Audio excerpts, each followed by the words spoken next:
Please join us for pledge allegiance. Pledge Allegiance to the flag of the United States of America, to the republic for which it stands, one nation, under God, indivisible, with liberty and justice for all. All right, first order of business is to approve the minutes of Monday, May 16th. I'll make the motion. Tim's moved. I'll second. Don's second. Any discussion on the minutes? Hearing none, all in favor say aye. Aye. Motion passes. Go to our consent, miscellaneous motions. Move to authorize director chairman to sign one tax abatement in the amount of $852.44. I have a question, why? Yeah, there's no reasoning behind it.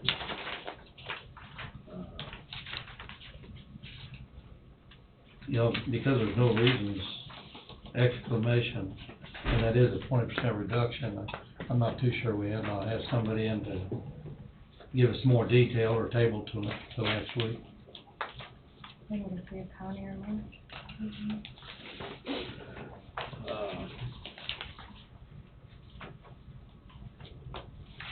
Can we run down there? We might be able to bring them in on the backside, maybe table it towards the end of the day. Yeah, Everybody I please? agree with that. All right, we'll table that till the latter part of our meeting today. That ends the miscellaneous motions. Housing authority, Rhonda. Okay. Wait, good. Guess I'm gonna share this with you. The only thing I know is that one, so if y'all want one or not. Outside maybe, I suppose. Come to jungle there. Kurt Raymeyer on 2161 8th Road in Leroy. He would like to have this taken down, and then he wants to construct a shed house and a barn and everything. I think Randy Graybill is gonna do the work, so, everything's in order. Who has that property? Kurt Raymeyer. Is that the mobile home where he lived in for a number of years?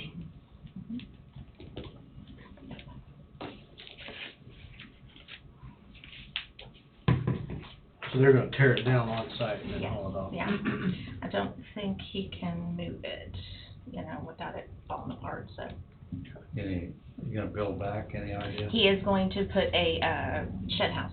I'm sorry? Shed house Shed. is what he wrote on my paper anyway. I don't think there's been anybody in it for a year or two or three, so.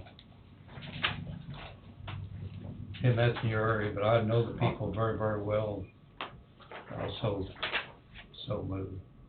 I'll second. Don's moved, Tim seconded to waive landfill fees for 2161, what'd you say, 8th Road? All in favor, say aye. Aye. Motion passes. Okay, thank you.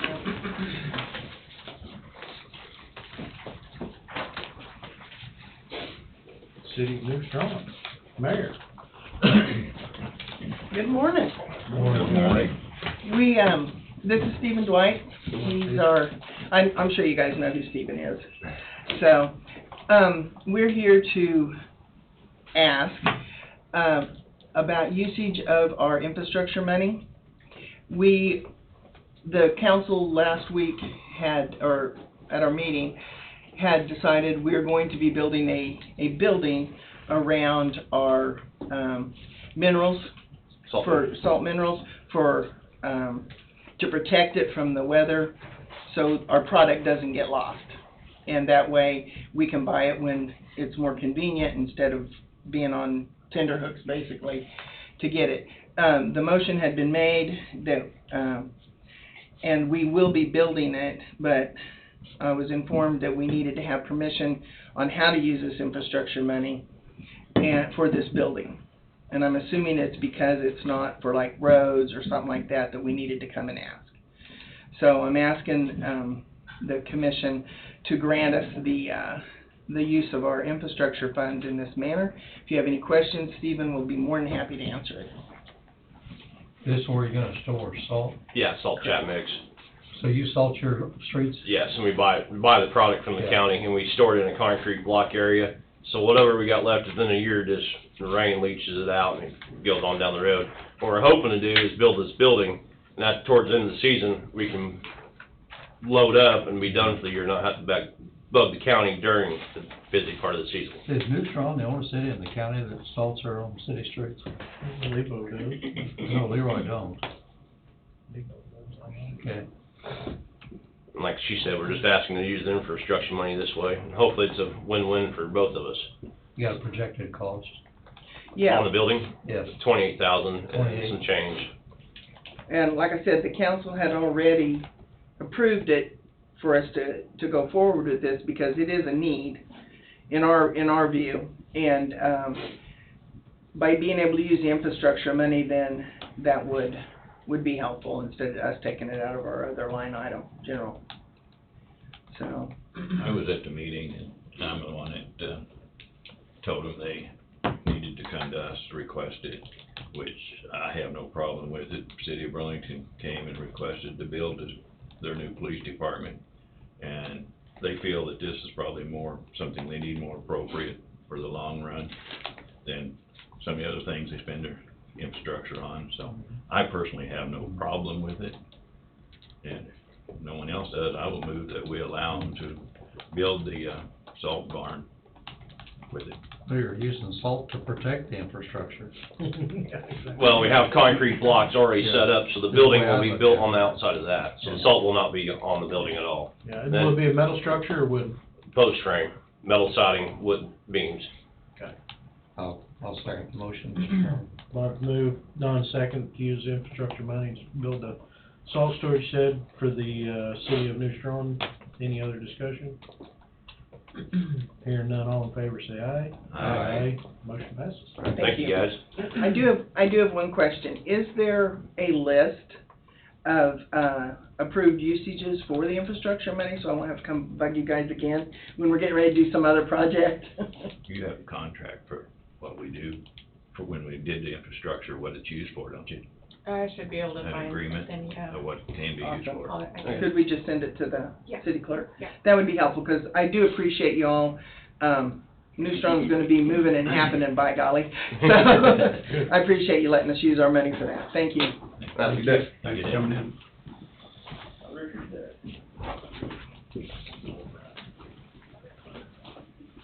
Not really worthy.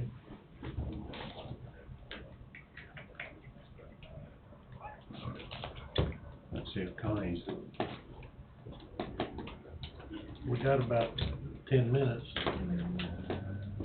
And if it's going to be a motion.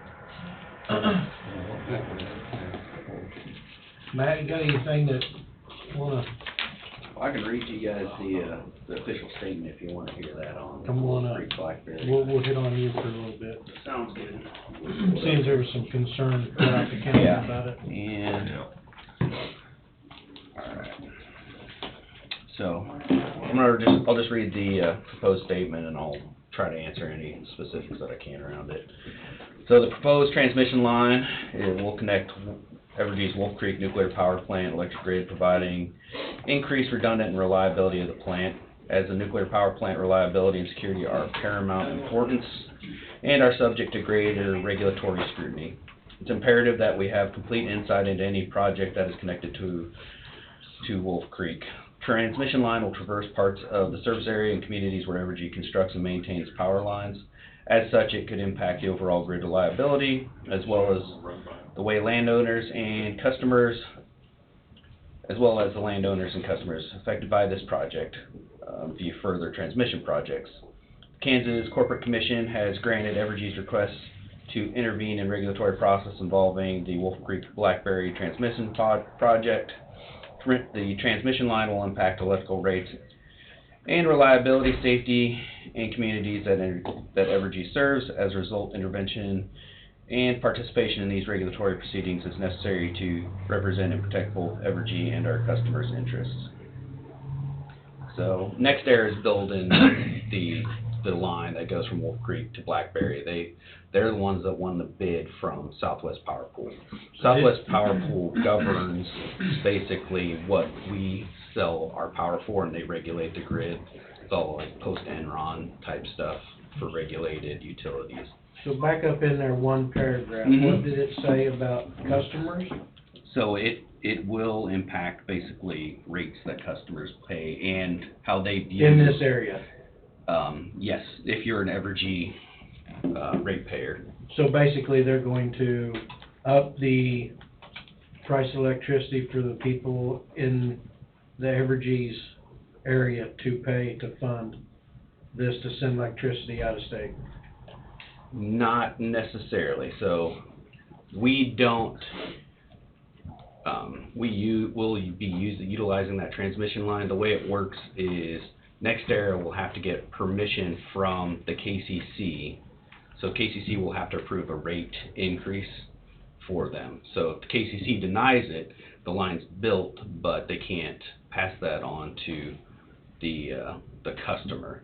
Outside of our area. Right, Outside of our and area. it's a little more complicated because the grid's connected all over the place, right? It goes from, Texas to the East Coast, and you have different regions like Southwest Power Pool governing it, and they can send power throughout that way.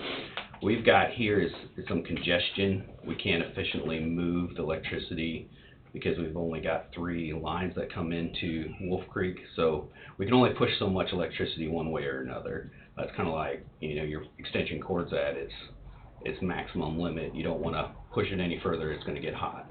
So putting that 4th line in relieves a lot of that congestion, so the wind power that we're generating in this area can be sent to places that can utilize it.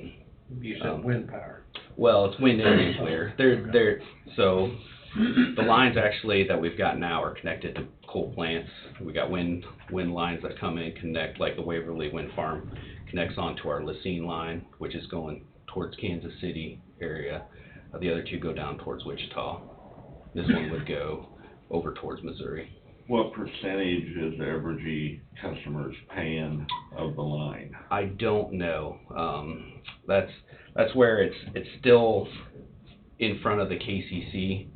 So the project estimate that I read was $85 million for the whole project, but the KCC has to approve, and that's why it's important that Evergy's involved with it, because it's connecting 2 components in Evergy with NextEra, who's basically got a subsidiary company. Would be just like another utility, like Evergy or what used to be Line Coffee County, 4 Rivers. They'll have to work with the KCC just like we do to get funding from that. But if KCC does approve it, then it does get impacted on the bills of the ratepayer. Are the landowners gonna be paid per site? I don't know that information because They're after an annual yeah, payment? this is not Evergy. This is NextEra. This is a Florida company that won the contract to operate that line. So it's outside of our purview on how reimbursement's gonna go and all that goes along with it. The attorney that's visited with me twice, Mhm. and he's had several landowners talk to him individually, or maybe even pooled together. I can't answer that. But the contact from the company to the farmers is so, from what I'm being told, is totally unprofessional. Okay. They're walking on. Means nothing's gonna stop it. And I don't know any details about it, but I know there's a lot of producers in the Coffee County. How many, I can't tell you. I know he's also representing people that own Anderson County and Allen County. Mhm. And my understanding is that the company is totally out of control on being professional and trying to secure property to Yeah, put their if line you out. can get me that information, I'll pass along to our people. I can but, put you in touch with the attorney. Yep, that's fine. Been in touch with me You give me twice. that information for the attorney, and I'll pass it on to our legal department, which will most likely pass it on to NextEris. But like I said, Evergy isn't the one who gets to build it. Once it comes into our transmission, our switch yard, then we'll have Cognizant over the breakers and things like that. But the line itself is effectively a different utility at that point. Is this a vital role for Wolf Creek? It's important for reliability. If that fourth transmission line improves the operation of the grid itself. So we have the ability to produce a lot of electricity in 3 places to put it out. Just like you guys, power goes out every once in a while. Those big 345 kV transmission lines, when Wichita had the tornado, took out one of our 345 kV lines for about 2 days. So that puts us down to 2. With a third one coming in, it reduces the chances that we have to derate based on the ability to push that power out or through. So reliability-wise, it's important. And anytime you have extra power coming in, or extra sources of power coming into a nuclear power plant, it's safer and more reliable. But that cost is something that's gonna obviously be important, and the land to the people in the county.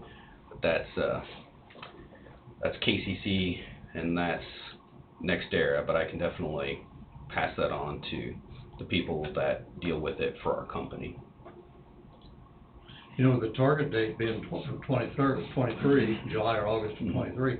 I'm surprised so much of this stuff hasn't already been written down in concrete, and it's all been approved at KCC. And yet there's a lot of unanswered questions, it appears to be. Yes, I can't really answer to that specifically. These are big projects. We bid into it. Callaway, so Ameren in Missouri, they bid into it. NextEra bid into it. So all these people, put plans together for this capital investment, and NextEra is the one who got selected for it. So I'm sure this is going down to help. This is also going down to help the old coal plant down there at north of Carl Junction, Missouri, east of Pittsburgh. yeah, there's a bit of coal east of here, but that's all coming from, we get all that coal from Wyoming on the Powder River Basin. Right. I think they shut that power plant down. Yeah. So this electricity could be going to help that grid. Yes. That once was feeding. Yep, that is very possible. As it's kind of a shifting thing, right? We're replacing a lot of generation with wind turbines, and they're different than coal. It's not the exact same thing, so the congestion is different on the grid. And I'm not an expert on that, but I do know that the fourth line coming in improves reliability for us, and the specifics of how it's paid for are going to be up to the KCC, whether they approve that or not. Very well. I guess we'll wait for more information. Okay. And if you send me that information, I'll make sure I send it on to our Have corporate your board. contact. Andrew, you got the contact. Yep. I'll get that information to you. Thank you. So with more lines going out, this kinda ensures a better possibility of renewal when renewal comes up, because It makes we're us kind more of the hub valuable. of the wheel. in a It sense. makes us more valuable. Right. It should, business side, it makes us, our ability to sell power, better. And, our company's focused on carbon-free electricity right now, and as you know, nuclear power plays a big role in that, along with the wind turbines. So, in my opinion, it improves our stock. That's what I was wondering. Keep you here, keep you rolling. I like keep it you here. turning. All right, thank you. Thank you. Thanks, Matt. Oh, hospital, Coffee County Hospital. Good morning. Good morning. I bring handouts as always. You all love that. And I also bring a team. I don't need introductions, I'm sure. Juanita, our CFO, and Dr. Michelle, our CMO, and then Rosemary, our board chair. So, some handouts for later reading material. But also I wanted to bring my notes on paper so that you can have for future reference if you need. I'm going to pass this around. And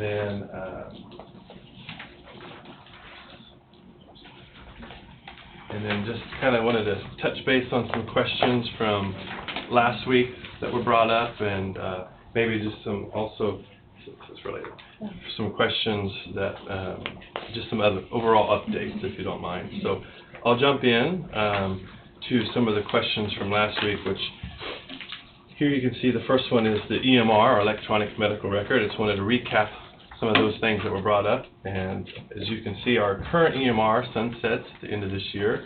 We've talked about that in here before.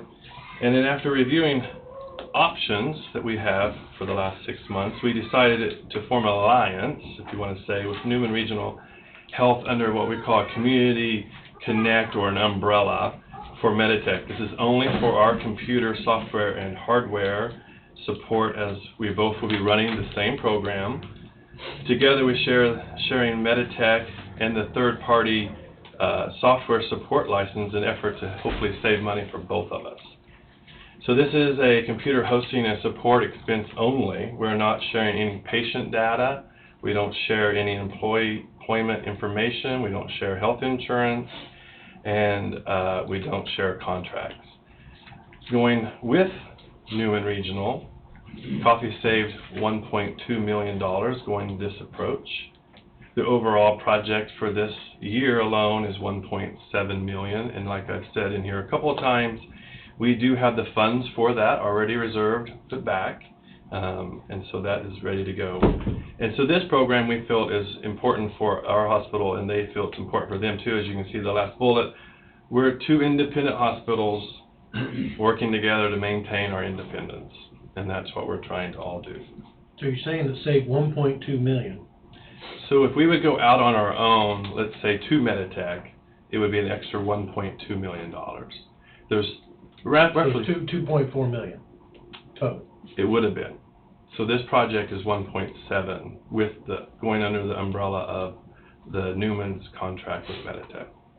Well, it seems like an awful lot of money. Oh, I know. Yeah. And there's still other expenses that we know about, like for training our staff and updating certain computers and things like that. There are other expenses also on top of that $1.7 million. And there's other programs. We looked at Epic, we looked at Cerner, and again, they do have some of these umbrellas, if you want to call them, where we could go under other organizations, but it just didn't work out. It was more expensive. Epic is the Cadillac of all EMRs, and it is much more expensive even going to that approach with Epic. Just to be clear, this is a mandate from the federal government that we have on electronic medical records, so it's not really our choice. That's correct. Government's still running our lives. That's right. And just moving on, just kind of the same area to our MRI. Our current MRI sunsets like our EMR did, will do at the end of this year. The MRI is a money-generating department. As you can see here in front of you, in 2020, it was a net positive income of $232,000 plus. And in 2021, we also had a net positive income of $307,000 and some change.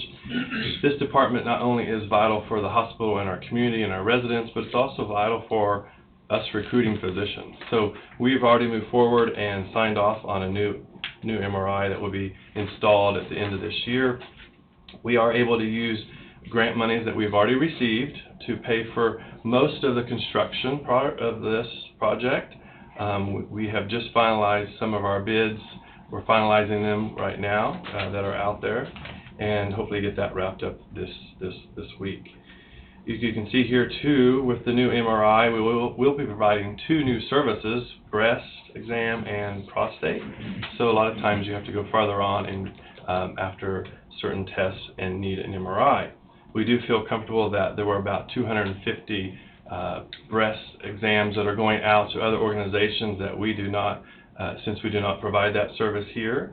We also, on a side note, Allen County closed down their mammo program a few years back, and so we have a circle of patients who come to us, and so in the world of mammos, our circle is a little bigger because they don't have those services down south of here. So we are seeing a larger group of mammograms done here at our facility.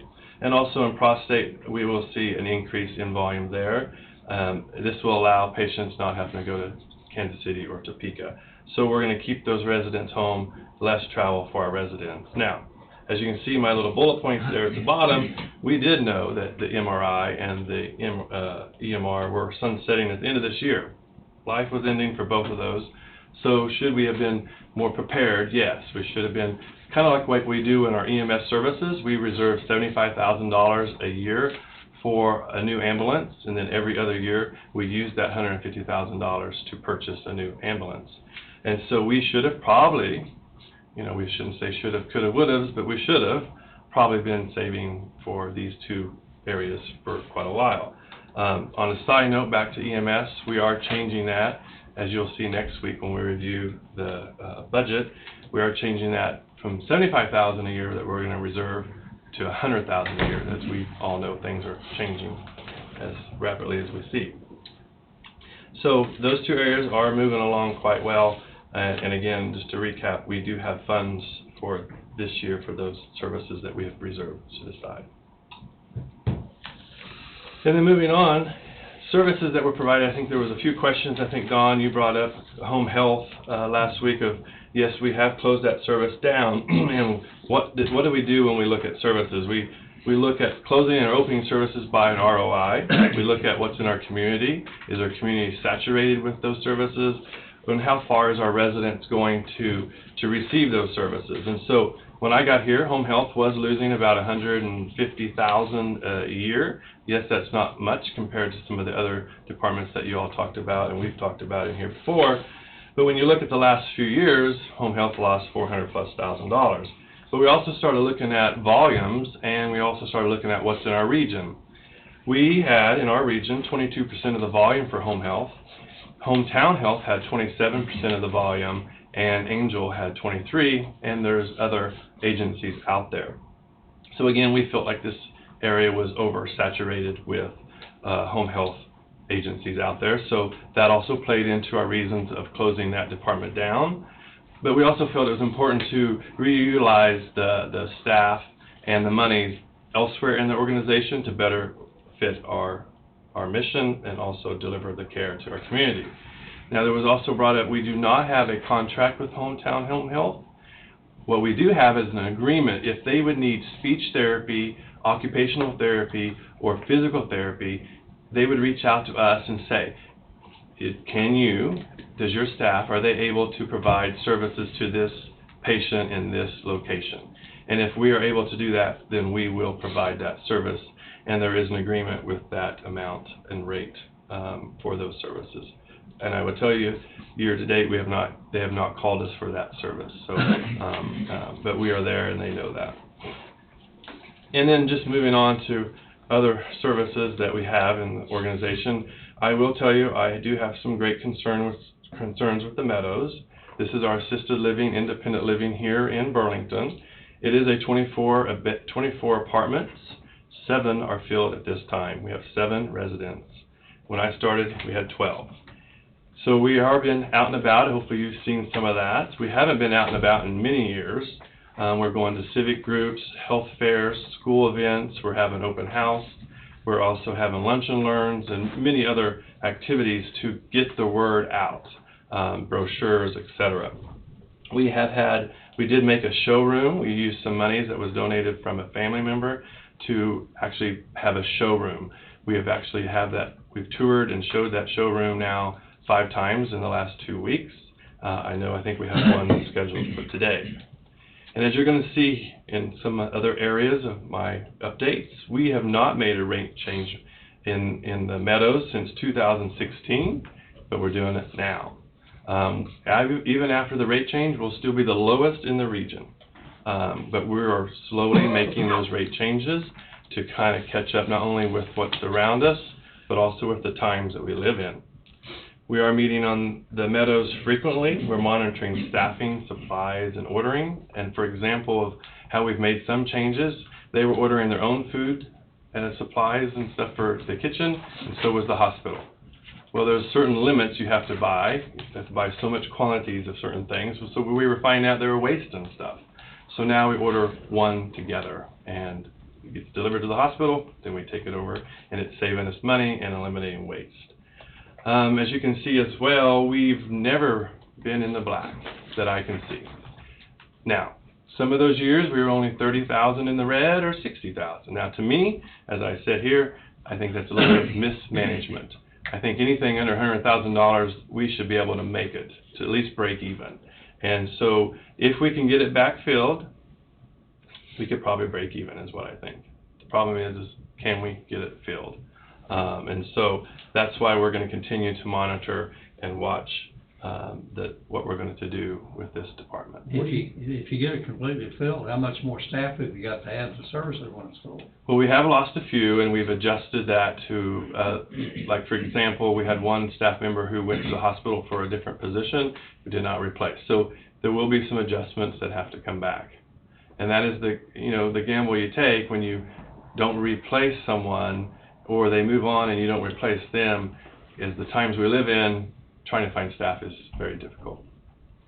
We can't find cooks What was your new rate? You said you're going to make a new rate change. What's the new rate? It went up 10%. There's different levels. So there's independent, which is very basic, and then there's 3 levels of assisted living. I think all levels went up. They did, all of them. Roughly about $200 and some weight increase. Yeah. You know, we were told last week, the going rate in this area is $225. So it's hard to say that because there's so understand. many levels. I fully understand. Mm-hmm. And that would that was for the long-term care facility and yeah. not Sunset Manor. Okay. correct. We have to I thought it might distinguish not be one clarified. is, they're two different Yeah. elder care. And then good catch there because yes, Yeah. and that we'll How talk does about. that compare to the surrounding communities? Is that in the, So when you look at independent living, so really they don't need anything, it's just like an apartment. We are probably a couple $100 more than a place in Emporia. But when you look at assisted living, we're anywhere from $1,500 to $2,000 less. Correct? That's correct. Yeah. But as It's you just we haven't made changes in so many years, and there's guidelines that we have to follow in some areas in healthcare. We have to give a 30-day, 60-day, 90-day notice to make changes, and then it takes that long before we can make a change. So yes, we can make a change, which we're going to talk about at Sunset. We've made a change there, but we had to give that 90-day notice. So now we're circling back around and starting to look at the next update. It's been difficult to catch up. too bad? Yeah. 6 years, but as you try to catch up, that may make it more difficult to bring people in because you're going to be at a higher rate. And We've got some room. we have a lot of room, yes. And we've looked at, do we make it all independent? Because it's, more like That's gonna be my question, like on the senior housing in Yeah. Waverly, I'm gonna throw out. It's full. Now, it's also based on federal programs, from what I understand, that they get help from the federal government as far as income base. So the one in Ottawa that's coming up, is it which one are you referring to? This is the one at Waverly, the senior housing, just housing. Mm-mm. Yeah. Does that compare, or is there something we could look at? That's a whole different avenue on those home-based plus where your Medicaid would pay for part of them. No, this is different. He's talking about basically just senior housing, so it's based on income. Oh, I see, okay. So that's completely different. Yeah, it's different, yeah. Alright. And I'll jump into our nursing home, Sunset Manor in Waverly. It is 24 rooms. We are full. Since I've been here, it's been anywhere from 21 to 24 residents, mostly full. We have a waiting list of 5 people on any given time. So I feel like that service is something that is needed in our community. As you see, around the nation, 40% of nursing homes are closing down this year and last year.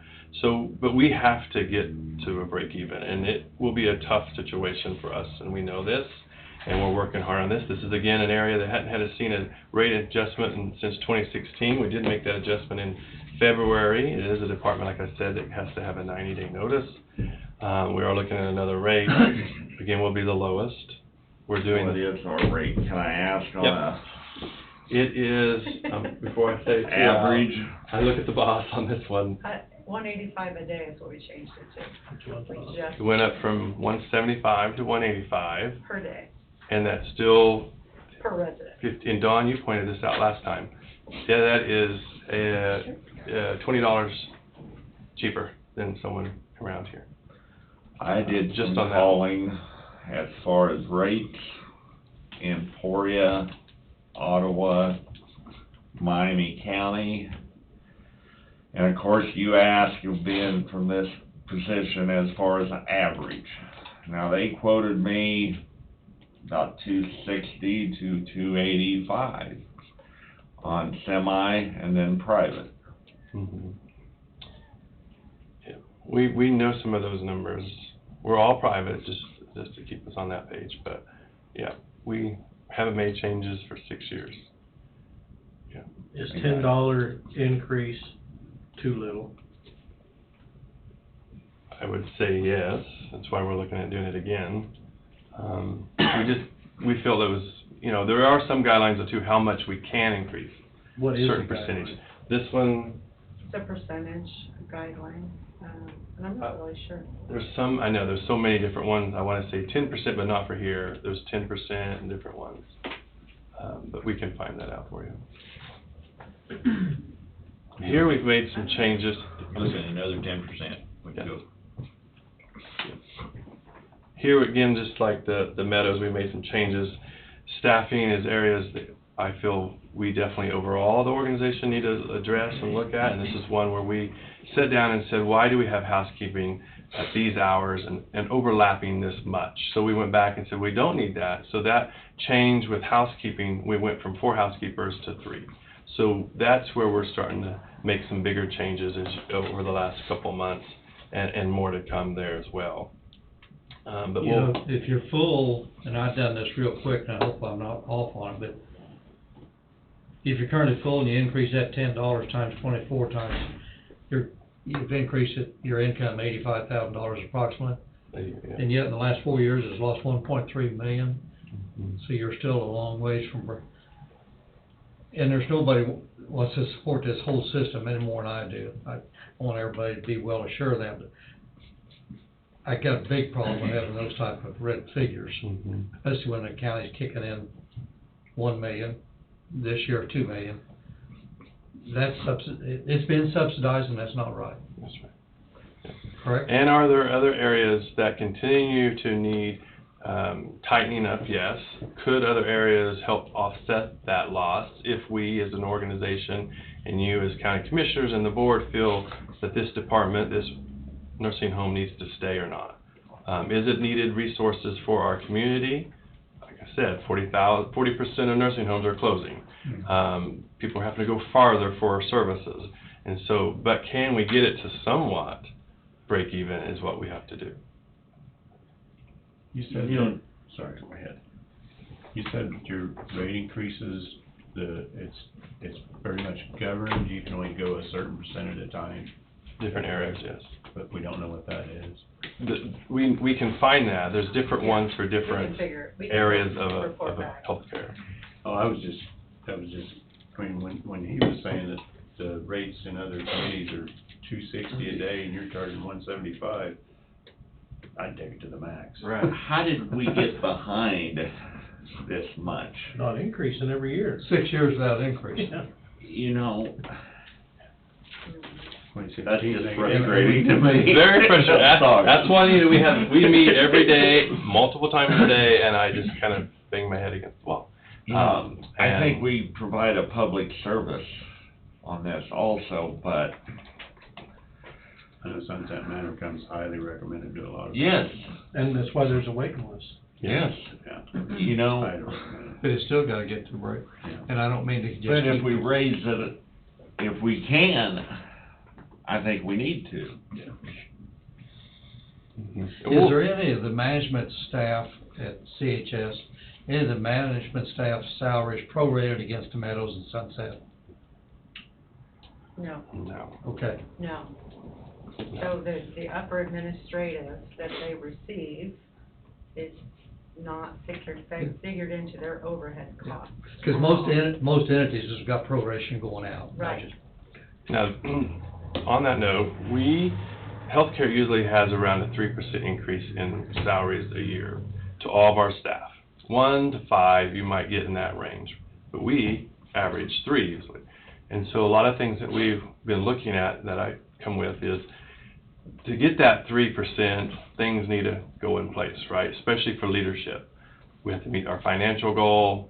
You have to do these different things to get that full 3 or 4%. And so that's something that we're looking at, just kind of on the same note we're going to. And for 2023, is there opportunities where we change the rate of increases for leadership salary to reflect A, could be Sunset Manors financials, B, these things here. And then on that outcomes, quality is usually one of them. We want good quality, so if you have good quality, then you might get that 1% bump in your pay, or in finances might be 2%, so things like that. What would your rate per day have to be to break even at Sunset Manor? Well, and I'll let Juanita talk about that. It's difficult to say that they're all paying $205 a day or $185 a day. Everyone's a little different, meaning of their source of payments and what they're, and so we could give a ballpark, like even at the Meadows, we talked about if we charge $1,700 for every resident and it just be an independent living and you have limited services, limited staff, what it would be to break even. Could we be breaking even at $1,700 a month per independent person? And if it was all independent. Back to Sunset Manor, what would it take per day to break even for the have on 24 rooms filled?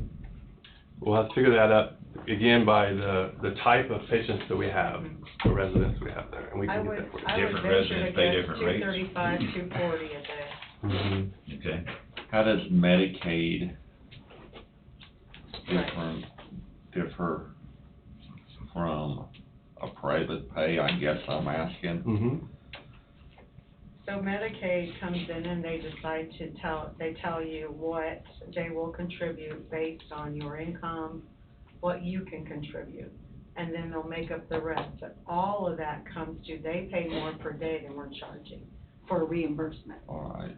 But what happens is they say that, but then they look at your bank account and they say, well, we'll contribute this and you contribute this. And it adds up to that, which is a self-pay Medicaid mix, is how that works. But they do, on a per day straight across the board, they reimburse us more than self-pay. Now, we're self-pay about 60%, and Medicaid about 40%. That's usually how that works. Why it hasn't raised every year, I have heard feedback, as I've sat in my seat, negatively, because we do have a lot of self-pay people in that facility. So they're not getting help from the government to pay their per day arrangement. 40% is about the highest we've had in a Medicaid mix. The rest are usually self-pay or more. How many of them are long-term insurance? Long-term care, yeah. Care? Is there a lot of that I there? don't know, but they do, it's kind of the same basis, but they'll pay the full, whatever the pay rate is. Right, and it doesn't cost the individual any. Right. Because they're paid for long-term care. Long-term care insurance, I mean, you They should be able to. typically don't pay the full bill either, though. They don't. It's a percentage.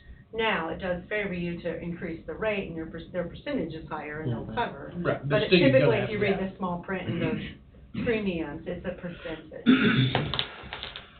You know, to Bob's question on how much of an increase it take to break it even, in 18 and 19, you know, those 2 years prior to COVID, if you could get back to that level, and hopefully we're headed somewhat there, you know, $25 a day would take care of it. That'd pick up to 200, that's what, in non-COVID, that's what you're short.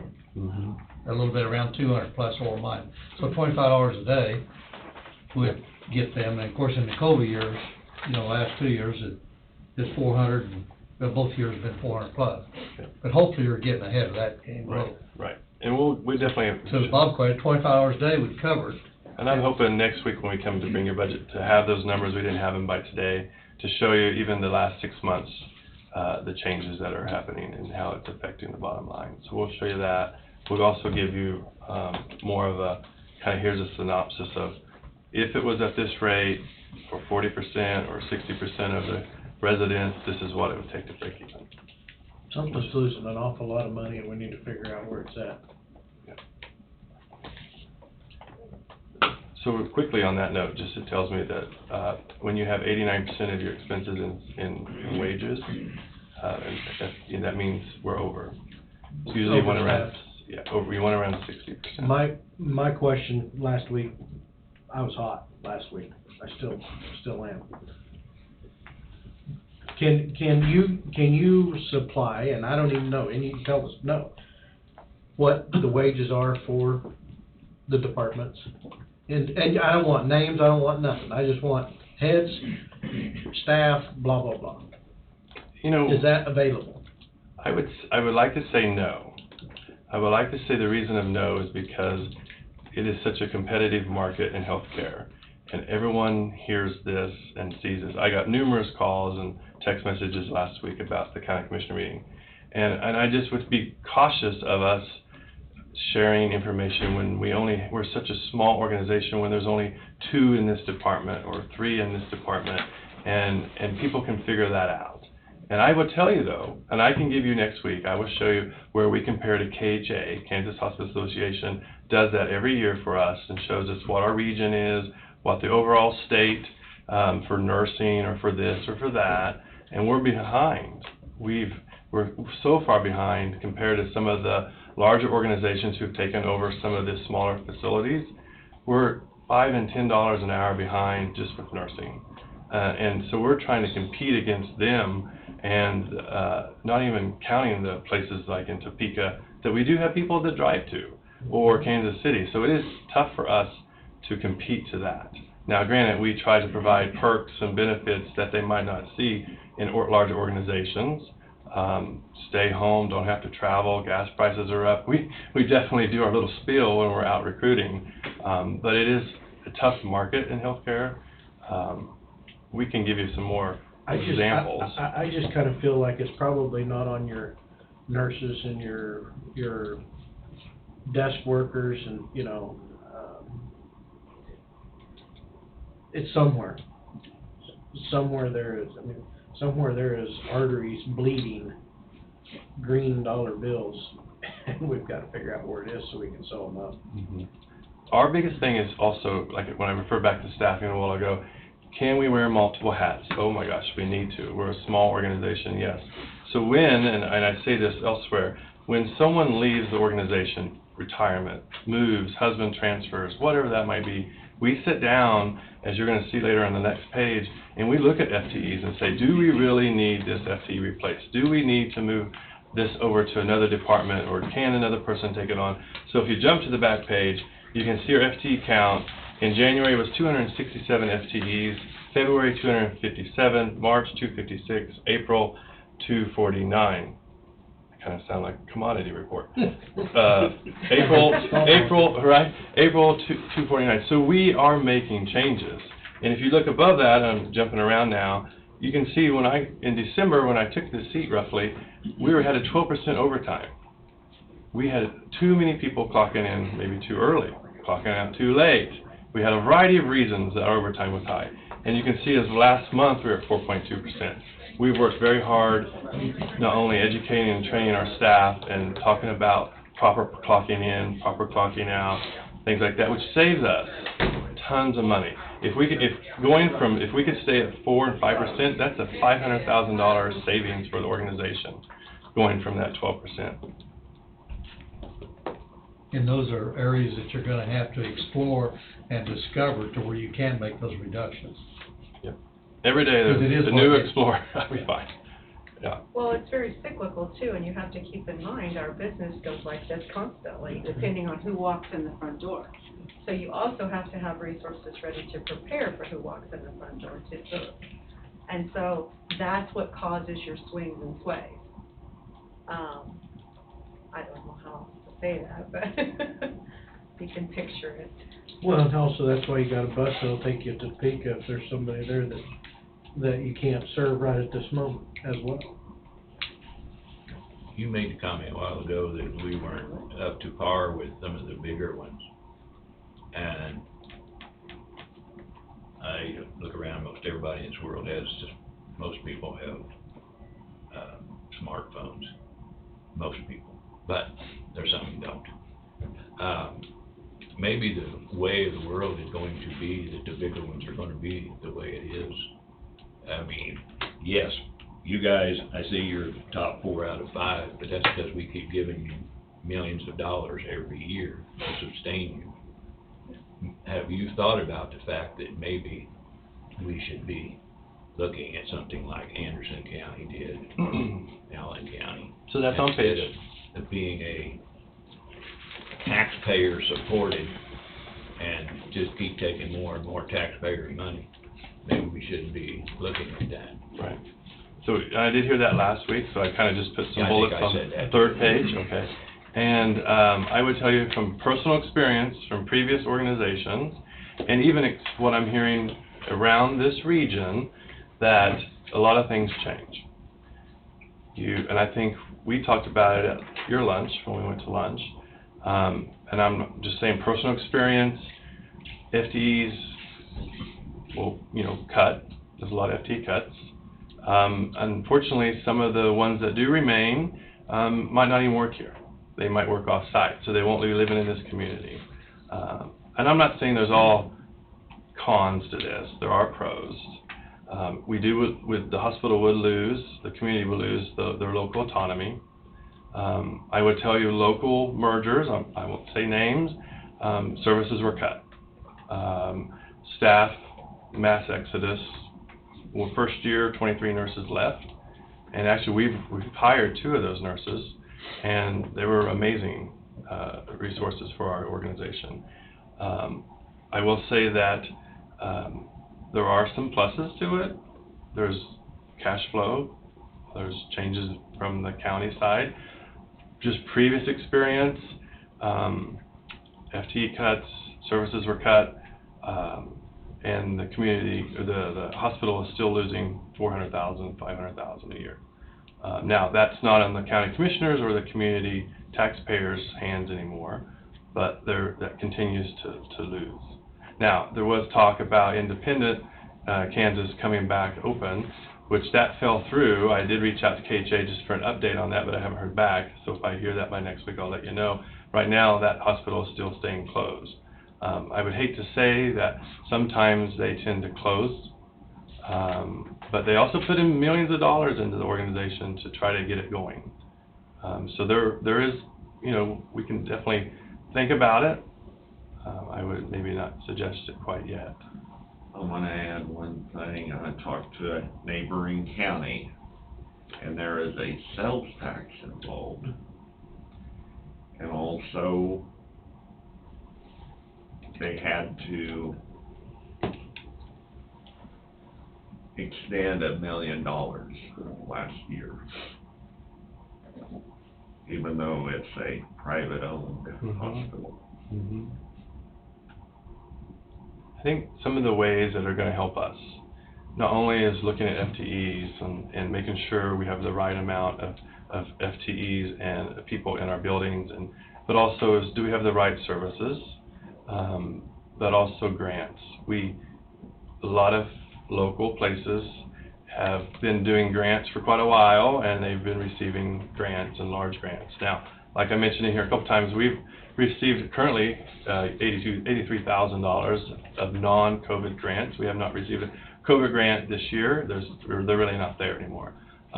So it is important for us to continue to look for grants to pay for that, but also look at FTEs, service lines like home health. But also, what does, I put on here just real quickly, pulmonary rehab. So I've been working with an organization about bringing pulmonary rehab services here, and the closest one is 45 miles. So instead of our residents traveling for that, can this company come in? It's a turnkey agreement. They provide everything. We provide a room, a 10 by 12 size room. That's all we provide. And our ROI on that for the first year is $250,000. So we would start to see, hopefully, some services like that, just like the MRI and the breast part and the prostate part of the MRI, bringing not only the service for our community, but revenue, bringing that back here for us. So there's a wide range of things that we've got to look at, grants and cost, as we've seen with cost of food and things, making changes with rate changes and things like that. But your grants back prior to COVID, 24,000 one year, 272, like you mentioned. So we do. In non-COVID year or non-emergency deal, grants are probably going to be very limited, if any at all. Yeah. But there's the Patterson Family Foundation out of Kansas City that services northeastern Kansas and some of Missouri. We should have been visiting with them every year. That was the easiest grant. We got $28,000 that fast. And now we're already applying for a larger grant that they're working with us on as well. And so hopefully that will come. We have 4 grants this month that we should find out about, so fingers are crossed. Well, there is a big one of $1.4 million for IT infrastructure and IT, so that would help more for our Meditech. So fingers are crossed on that. But also we have 6 grants next month and 7 the next month that we should find out about. But some of the things that I think is very important for us as a small organization as we are is having lunch with you guys like we've done. Also going out to these local facilities, not only the nuclear plant, but the school and these smaller hospitals, because some of these grants require us, which we've had lunch with a lot of people lately, because I've been trying to build relationships. But some of these scholarships or some of these grants require partnerships with other organizations. So this 1.4 million IT grant that I shouldn't talk about too much because we don't know if we're going to get it, but we had to have 2 partners. So I've already had lunch and met with Eureka Hospital, Sandy down there a couple of times. So she said, yes, I'll be part of that grant. And then we checked with Newman's, and they said yes. So each of them will get $100,000 to help with cybersecurity or anything in the IT world for them. So hopefully, not only will it benefit us, but it will benefit them too. And so that's why it's important to build these relationships. You talk about pulmonary rehab, you're talking $250,000 to initiate it. That's our ROI. So we don't have to do anything, we don't pay anything, it's a turnkey agreement. So they bring in their staff, equipment, supplies, we provide them a room. And then what they estimate with the volume in our community and our region, that we would bring in $250 on our end, all clear, positive income. Without having an investment. Yes. We would have that many people that would use it, would pay for it. Mm-hmm. That's what you're saying, okay. And that's our part. So of course they wouldn't be even talking to us if they couldn't make money. Right. Yeah. And then I just, lastly, and then I'll let Juanita come up because I want to talk about why we've talked about it a few times, but just to be clear again, why we can't collect what's owed. Again, I think you kind of hear some examples of it's so different. Everyone's insurance or private or this or that. Everything's so different. So Juanita will kind of touch base on that again. But just on the back page, yes, we should break even. Yes, we have made a lot of changes, as we've pointed out, a couple, and we have more coming as we are looking at staffing and things like that. But we also, I think it was brought up that, that do we take the county insurance? And yes, I just want to be clear, yes, we take the county insurance. I know that Newman's does not, which doesn't change anything from the past. Just want to make sure that's clear. But again, as you pointed out, we do deliver excellent care, and I think we should be proud of that. We were recognized again last week for top 20 critical access hospital for quality. We have some amazing outcomes. We have amazing staff and providers, and I think it's crucial. Again, as we mentioned in here before, a $50.1 million economic impact it has on our county and our region. So, talking about the insurance, let me back up. This is another thing that just sets me on fire. You can start your part. You got a hospital that will not take an insurance But then again, you got a hospital that'll take somebody that won't pay a dadgum dime. Okay, That's the part that just really I sets understand my that world on fire. wholeheartedly. So everybody else that has to pay for that individual that won't pay a goddamn dime. So we accept all insurance, it just may be in or out of network. And if that's decided when you sign the bottom line with your insurance company, when you contracted Right. with them. But it goes back to, just said Emporia would not take the county's insurance. Yeah? But they take somebody in that won't pay a dime. You know, that's the part that That's just. your federal regulated, Yeah. you can't turn them away. And And we But you would. can turn Our people business- away that has insurance. so I want to give you How's an that? example How's to that start her off. So previously, I was in Western agree. Kansas. It's frustrating. And we would have a patient, so let's say a pediatric patient, 6 years old, comes into our ER, we have to see them. Should they have gone to a clinic? Yes, they should have went to the clinic first. But they didn't, either because they don't have insurance or whatever that reason might be. Clinic might be full. So we do $600 or $800 worth of expenses on that patient, and we got paid $8. And so the rest is either the patient has to pay for or we have to write off. And so it is frustrating. It is very frustrating. We do require co-pays and things like that. But it is a very frustrating world in healthcare. So I'll let you chat. It's hard we can't solve that, a lot of it. But what we do is work around it. And I know my time is short, so I'm gonna make this quick.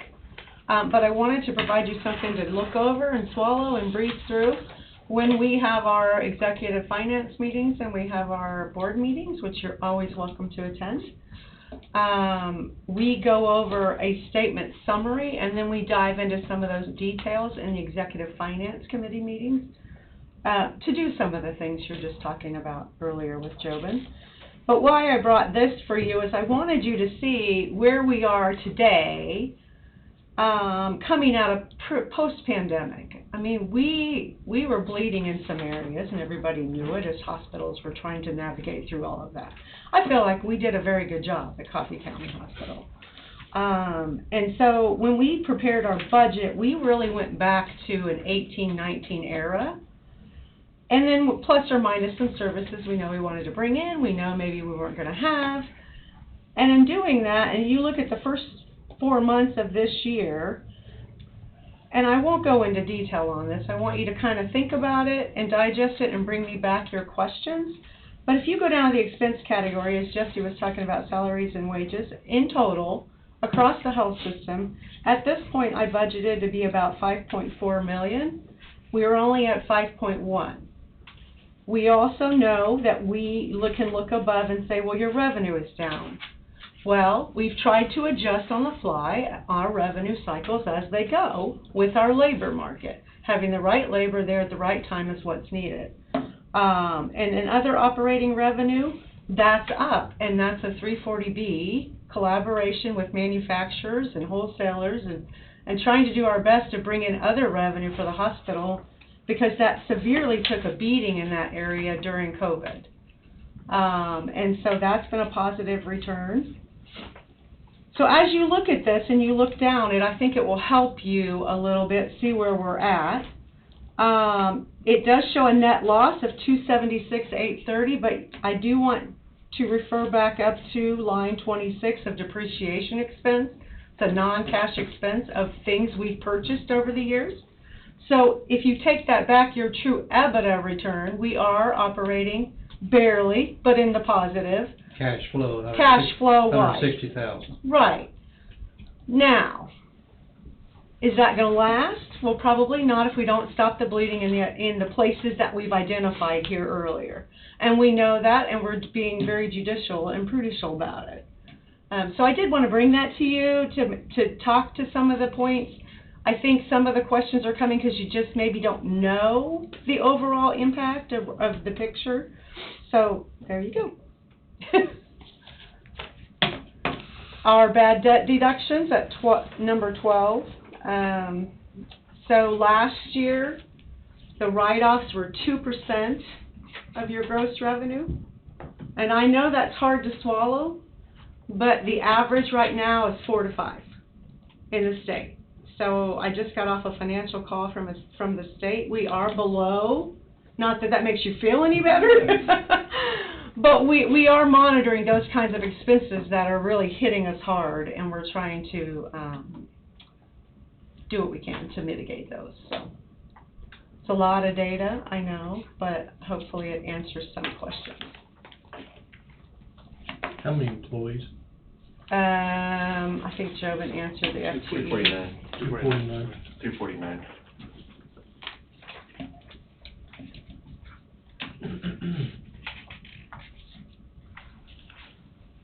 Any contracts? I think the employee staff is 300 plus. So we have a lot of part-time, Okay. PRN. So the 249 limited part-time, full-time. is really a full-time equivalent, Yeah. FTE. Mm-hmm. So how many of those employees are county residents? I couldn't answer that off the fly. I don't know that. I'd have to Well- I could do a deep dive and report back to you if you really Yeah. want to know that. If, But if they're covering one day a month in a schedule gap and they're a nurse and I need them, I'm happy to have them for that one day. Otherwise, you're gonna burn out your current workforce. well, what I'm seeing here is expenses, salary and wages is $4,998,000. If $3,997,000 of that is going out of the county, are we really gaining anything?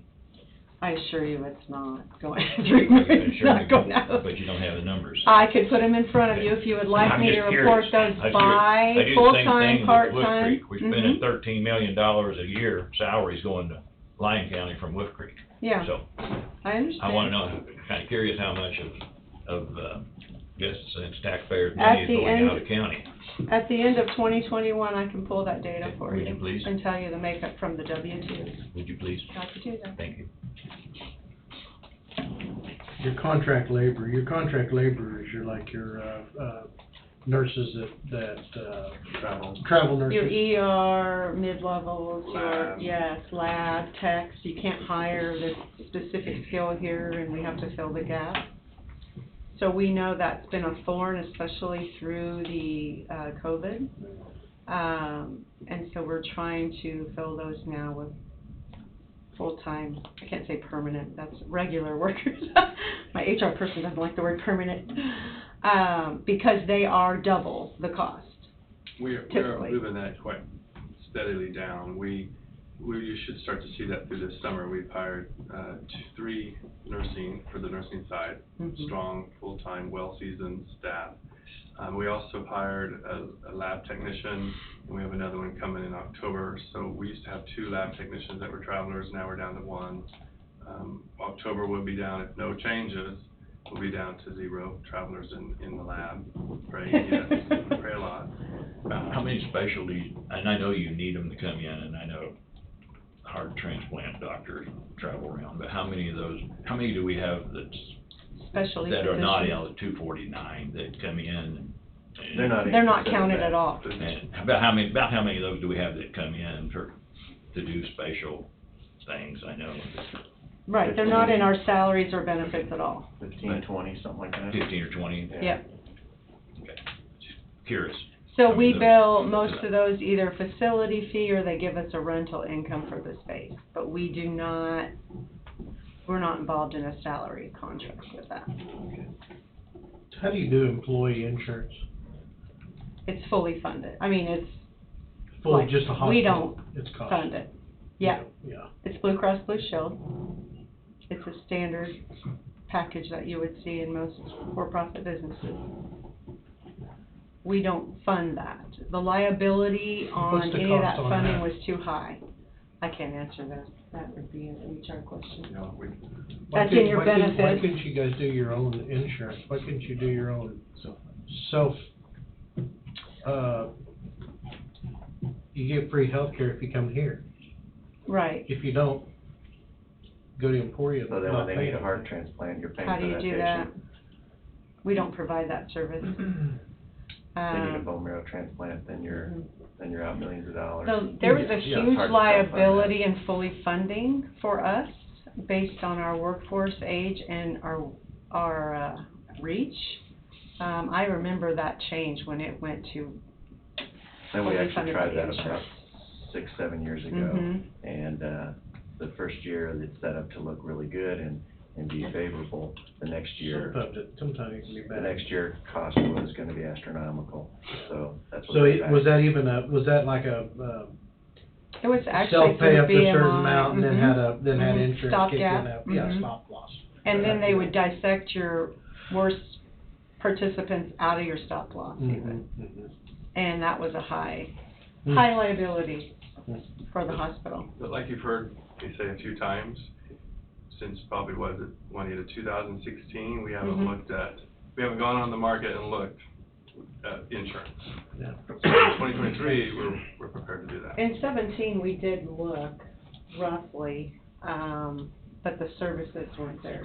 I think we couldn't come to an agreement, so we stayed with. It's another Blue area that you should be Mhm. looking at Mhm. regularly, Mhm. and we haven't. Which that's coming up. Yep. The renewal is 11/1, and so this summer they'll be looking at all of our options on that to drive that benefit section I'm down. assuming you guys are paying somewhere, I would just say through Blue Cross Blue Shield, you're probably paying somewhere in the $750 million for your health insurance. Oh, yeah. Our premium out of pocket for Mhm. all of that, oh, yeah, it's a million. It might even be $1 million. Mhm. It's $1.2 million. 900, yeah. Yeah. And that's not on here, or that's somehow. Well, it's under employee benefits. Oh, okay, under employee benefits. I mean, that's our annual, that everyone puts in their premium, plus or minus. That's a net, though. It's about, I think I budgeted total for the year, $1 million something for our cost. Whether you use it or not, you're paying them $1.2 million. Yeah, we have people utilize it for sure. Oh, I'm sure you do. I'm not saying you don't, but if you Right, don't have right. anybody use it, you still pay that same amount of money. I got you. I got you. And Blue Cross Blue Shield. So thanks you. hopefully that helps with your analysis. I will report back on your FTE mix.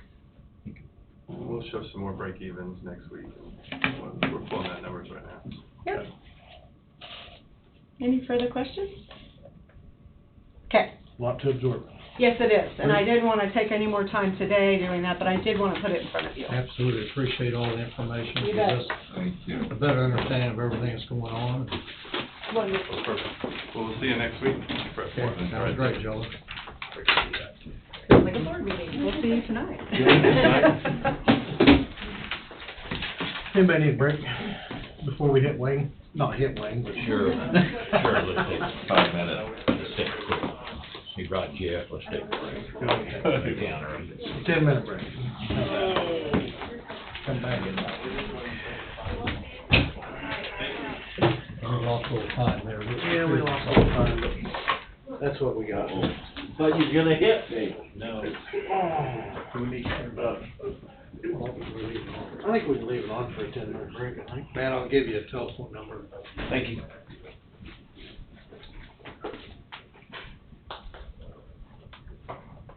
Have you ever met the, regarding Russ and Kimmel? I mean, on a piece of paper. I know the county services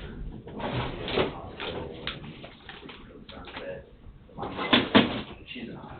We just put her in long-term care. This one different in Iowa. He's on the agenda. Yeah. It's important for our service, for our place to have it, and. Tom, did you want that to be a 26 M like the rest of them, or do you want to take it down? I'll take it down to, whatever it is, it's just a road runner. It's not, I'm not 100% sure if I I can think- do 12, but I can definitely do a 16. it's fine. Okay, 12 or 16, just the lowest I can, Yeah, because you're not going to pull a trailer with it no, at all. I mean, it's too small. Okay. Pull anything I have. Okay.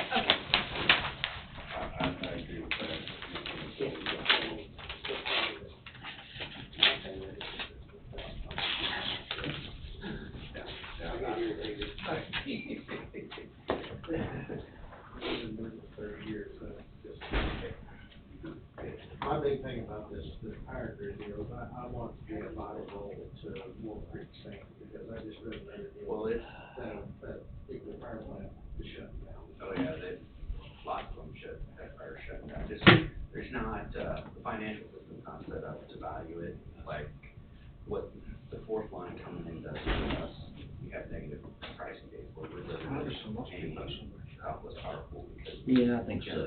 That's Because the market's very competitive, especially, wife with says, all the wind, so on high wind days, we're actually paying to produce power. Our power plant just doesn't come up against us. Well, we've actually started fluctuating, and it's rough on the plant, you know, it's really designed to be 100% thing great for doing that, but that fourth line coming in, and the congestion, we can actually sell that power, and move that power more than we can, so it'll reduce the number of negative pricing days, but hopefully eliminate them. And that's, yeah, it sounds good on a company sheet that we have carbon-free electricity, but if they're still taking losses all the time. Yeah, exactly. It's like you're saying, you can't keep leaving money. Is that your hat, Bob? That's Jesse's.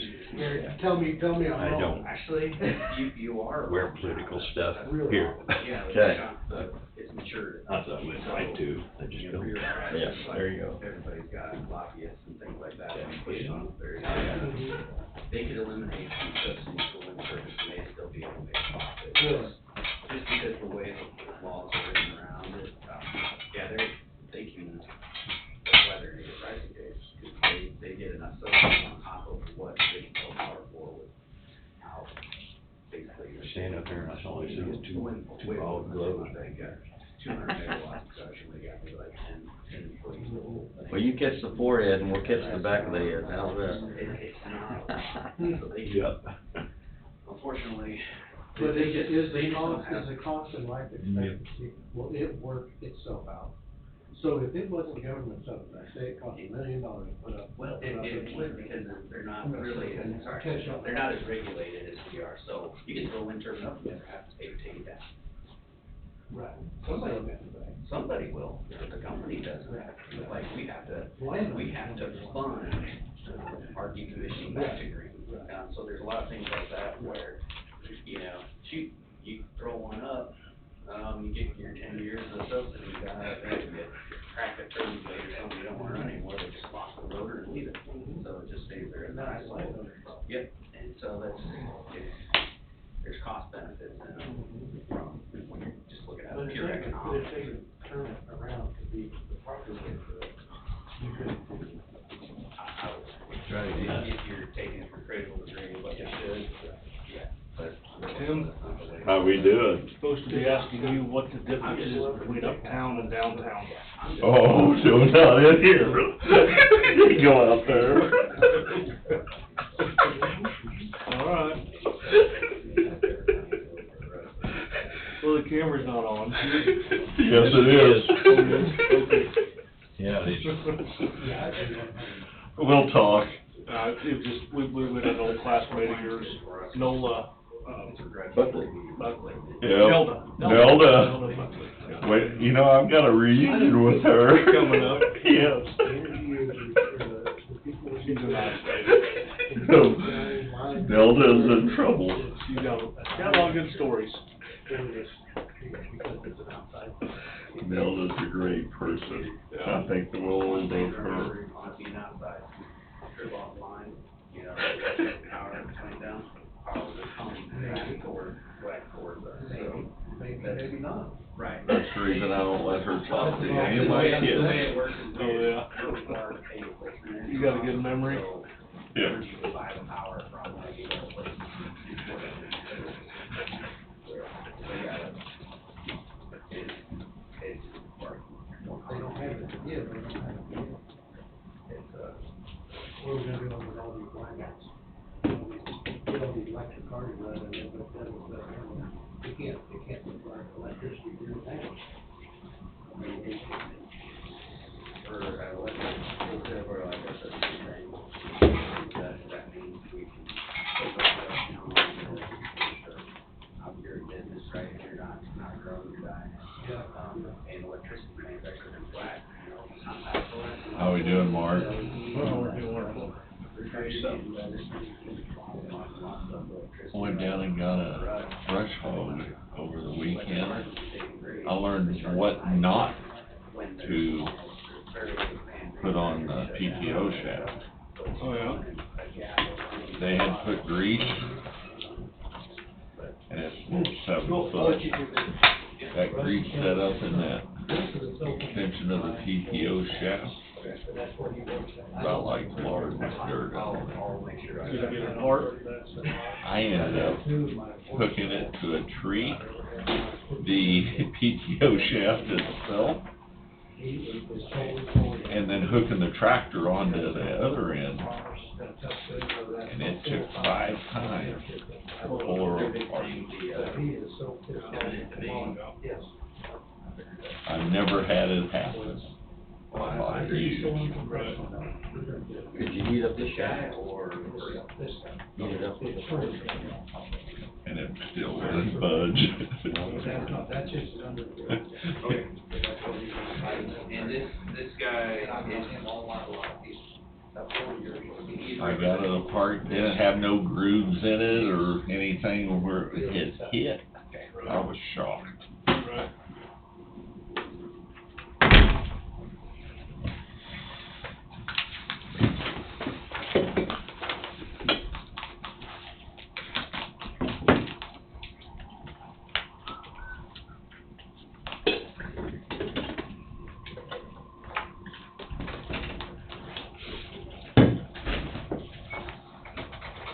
Now we're close enough. Mr. Wayne Blackburn. Mr. Chairman, I feel a little under the weather, so I hope you don't mind. I'm gonna sit back. Probably too much sun and medication or something, I'm not for sure. Or not enough medication. Maybe not. After Jeff's report, I would update you on a few things, or before, if Jeff would allow me here just a minute. I visited with you about Blackstone, and that would be for the landfill. That would be the on-call engineer for the landfill, and that would be Mike Kuchuk. And I think Bob recognized Mike to be part of the landfill when it first began.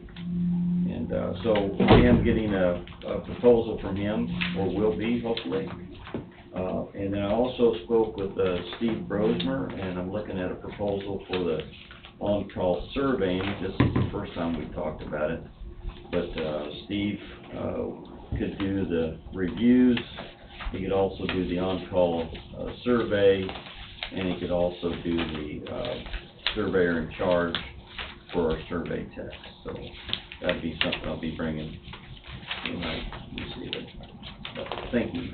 But Jeff, move a report.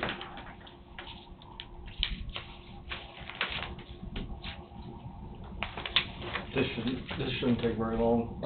I'm prepared to potentially table motion 2022-26. I did talk to Reed Company, Jesse. I talked to them. They never showed up, never came down or looked at my bed. Oh, okay. I did get a call from, or I finally got a hold of American Equipment Company out of Kansas City. They're willing, if I send pictures, they'll give me a bid that way. So I can potentially come back in a week if you like.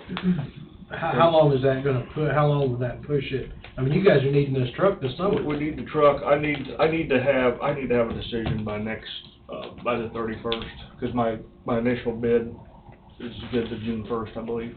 But by the time you get the bid, you accept the bid, you get a slot open, you're probably looking August before you get the truck in. They told me 30 days at American, but I know Master Tech is more available to I'm just start right away. Trying to think, not prolong it any longer than we have That's to. fine with me. If I can give you the data that you want this week, I would like to move forward. But one company wasn't gonna come look at it. They're just gonna do it via pictures. I don't know how comfortable I'll be with that bid anyway, but we could take it. Reed Company, never showed up, never returned my call after the initial visit. So, I called Force America, who's our hydraulic supplier, asked them for recommendations. Anybody else around the state, they're the ones that actually give me American Equipment. We are here Thursday. I'll let you guys decide that. If you wanna table it till Thursday, I can see if I can do something by then.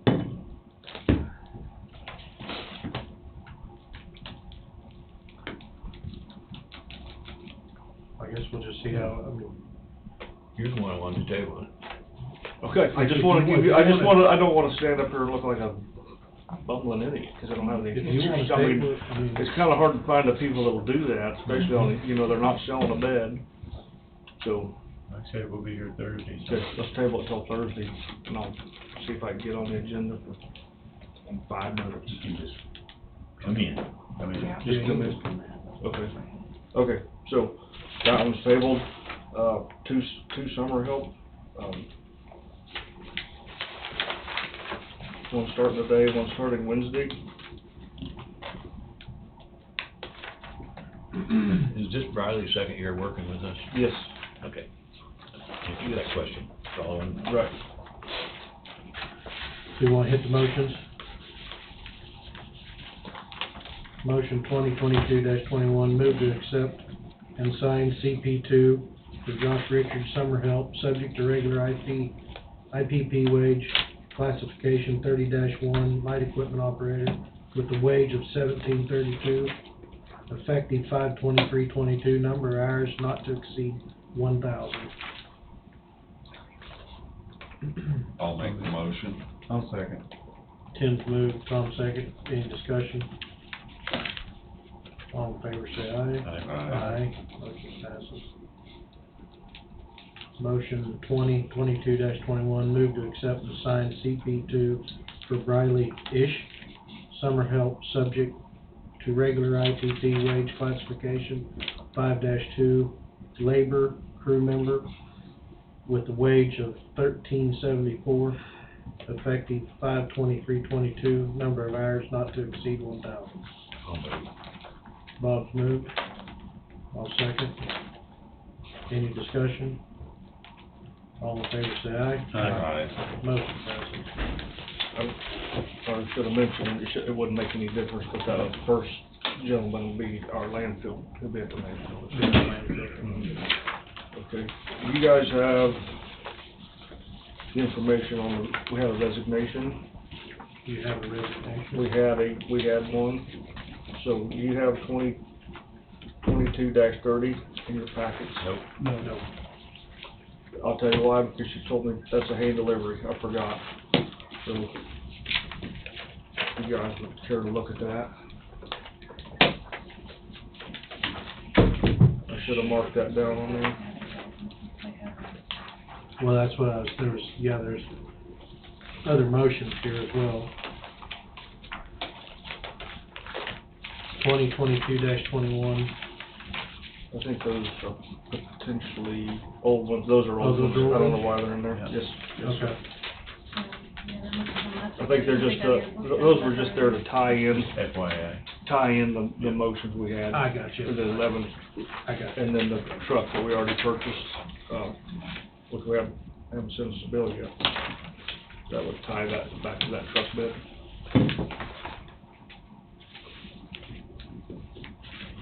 So the 2022-30, not gonna do anything to it? No, I'd like to, You'd like if to? we Okay. can. I forgot that, he had told me that was a hand carry Okay. motion. Based upon, motion 2022-30, based upon the recommendation of the county engineer, move to approve request to authorize to advertise for one full-time mechanic, no new position being added. This request will only fill current vacant position within the department due to voluntary, resignation. See that? Yep. This is the top, say what?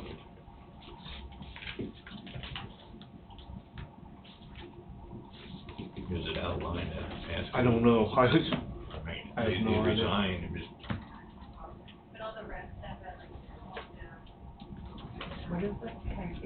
well, this is a motion. He'd like to know. I know, who if somebody resigned. resigns, has a resignation, is it outlined to say anything about who it is? You did our services, right? That on the trucks or something? Yeah. Services. I mean, is it outlined to say who resigned? It's not me for me to answer. I'll tell you, just tell you. Employee, right? till the 31st, I guess. I'm just curious who, I mean, you got a resignation, they just wanna fill the position, then. I'm not against the filling position. No, I I'm just understand, I curious of understand. who's gone. So you're saying is it inappropriate? If it's appropriate for me to say it's an open session, I'll tell you who it is, so. I don't think it's inappropriate because it's not any Okay. discipline or anything, Okay. it's just a guy's resigning. Okay, all right, Dalton Stuckey. Okay.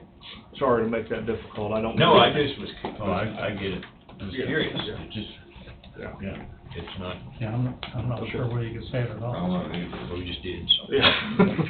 Just remember. I don't think it's a Bob- bad, it's Bob not bad, pulled it out. it's not a discipline deal or Right. anything. No, It's just a guy's I don't know resigning. why it'd be an issue, but I don't, I agree. I don't know what our policy is. Okay. I agree. Okay, I've kind of lost place. Also, I've got the, we need it back to. I've got another copy in my book. If I You can- read the motion. I read the He motion. moved. also, Don's moved, I'll second. Tom second. Any further discussion? Hearing none, all in favor say aye. Aye. Motion passes. I had a cloud fly through my brain and it just went away. That's Monday. mine's that way all the time. I have another day over, thank God. I can blame it on age. There was other stuff. I know there was. She treated me good. She got enough for everybody. There was some stuff behind Wade. Yeah, there's some Had nothing to do with Wade. I think it will be. It will. It will be? It will be. Oh, okay. I believe so. Oh, okay. Cause it's dated May CPTs. 23rd, which means. For those two. Wade's information. That means, I think you have the. Did she have that? CPT or signed for just. They're right here. Yeah. Oh, you've already got it. I don't Okay. have the other ones that are coming up though. I didn't get those emails. For Josh and, No, Wade's got those. Oh, okay. Wade's got those. So that's all I have. I'll be back Thursday. If there's any questions about construction zone or anything else out there, I could potentially help answer. Be glad to. Are you driving? I think. Wade? He drove me down here, but I might drive him back. I'll just keep an eye on that, yes. That's all I got. There's a tie a string to the door latch on the other side, that way you can yank it, push it up. Yep. Make sure we're going fast. There you go. Right by the house. You know, we're set up to, hire 11 part-time for summer. Well, we Yes. got 4 now. No, there's more than that. I don't have the exact numbers, less than 11, and They probably- we don't need 11, we're gonna be full. Right now, unless somebody leaves, I think we're. So you don't need a total of 11. I don't think we're gonna need a total of 11. If something happens or, but I don't foresee it. I can try to give you those numbers, what we got, 8 or 9. It might even be that high. I don't know, it's there. Is that all you need from me, guys? Is the reclassification your guys's, or is it all on Wade's? Wade's presenting it. Okay, okay, I just didn't wanna take any fire off. Right, no. Okay. Construction zone. When you guys gonna start doing your dust control? Well, initially, I just visited with them this morning, I initially had it set up to start next Tuesday, but I need an extra day, so it'll be June the 1st, and then the carrier's supposed to call me later this week to see how the rains affected his schedule from the last couple of weeks, including this week. So I told her it wouldn't be out of the question if they had to push us to the first full week in June. One of those time frames, unless it just won't stop raining and they get way behind or something. So, yeah. It's not stopping raining. Sounds like a pretty good chance tonight and tomorrow. It can rain an inch every week. I'm If good. that's it, yeah. seems to be a little more than We're that. soaked up enough now, it takes 7 days to dry out, so. Yeah. We need 10 days of good weather right now. Right, no, we do. They finally got back and feel a little bit yesterday and gone again, so. All right, I'll wait till, I'll just sit around until Wade gets in or whatever. Yeah, CP's here, yeah, we're kinda running a little behind here. Ain't bad. More minutes behind that. Yeah. I'm sure Wade's gonna take a little bit. He's only got 15 minutes, but I bet he eats that up. Jeff, while we're waiting on Wade, South Leroy on the blacktop on Second and Reaper, that big long curve there on that, next to Glenn Caldwell's, you know, there's been enough silt getting into that dirt. They're down there this morning cleaning it up. That, They should be. with the water in the field is the same level as what the ditch is now. Oh, is it? Yeah. They're supposed to be down there cleaning up that mess this morning. I don't know to what degree. I knew a year ago they were gonna try to work the inland, they was working east of the river. You're East talking of the about where we river. took that culvert out, right? No, I'm talking about the corner all the way back to the east. Where the Okay. water goes underneath there, it goes underneath the railroad track. Okay. It's been Silt silting in for years. in and that it- little triangle piece? Yeah, but it's on the north side, it's on the inside curve. Okay. On these rains, the field water's the same level as that, takes a long time to drain out, so. I want That- to that just was make sure set- I'm clear where you're talking about, like where it goes under the road there. Where it goes Right, under the it's on road. the inside of that 100-acre field. Uh-huh, On the inside of it. That's where it's silted in? Yeah, yeah. Okay. All right, they're not working on that today. They're cleaning up that, where they took that culvert out. Yeah. And that was a big plus there, because that was pushing all the water into that field. Right, no, that helped, and they, For the talked to inside Mr. curve Caldwell. on that was set to maybe take a look at when it was working eastward railroad track on the Ellis property 2 years ago, if time allowed. Well, it didn't allow it, so Okay. we need to get that back on a work schedule sometime. Okay. All right, take a look at that. I know where you're talking. That field takes 36 to 48 hours to even drain off. Right. Mr. Caldwell did say fine with leaving that culvert out. Yeah, there's no reason, they don't use it, so. Right.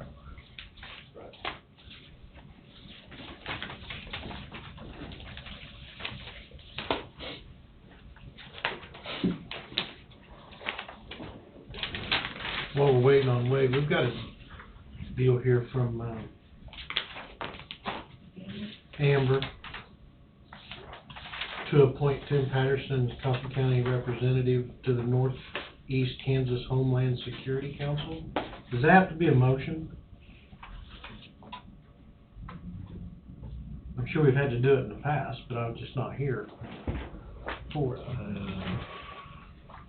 Because we'd have had to make Amber, was Amber number 2 under Carl? I bet we didn't do it in between Carl and, it would have been previously. What was his name? Courtney. Courtney, probably Courtney was appointed, I would venture to say. But I don't know if it had to make a motion to appoint him or just sign it. I think we made a motion to Make a appoint him. motion. It wouldn't be a bad idea, Just to that make way good, that make the motion. If they're requesting the chairman to sign it. they would know who it is. Alright, I'll just, make a motion, the Coffee County Commission would like to appoint Tim Patterson as Coffee County representative to the Northeast Kansas Homeland Security Council. He would also like to designate Amber Presley as the proxy if Tim Patterson is unavailable. Be a motion. Tom's moved, Tim second. Any discussion? All in favor say aye. Aye. Motion passes.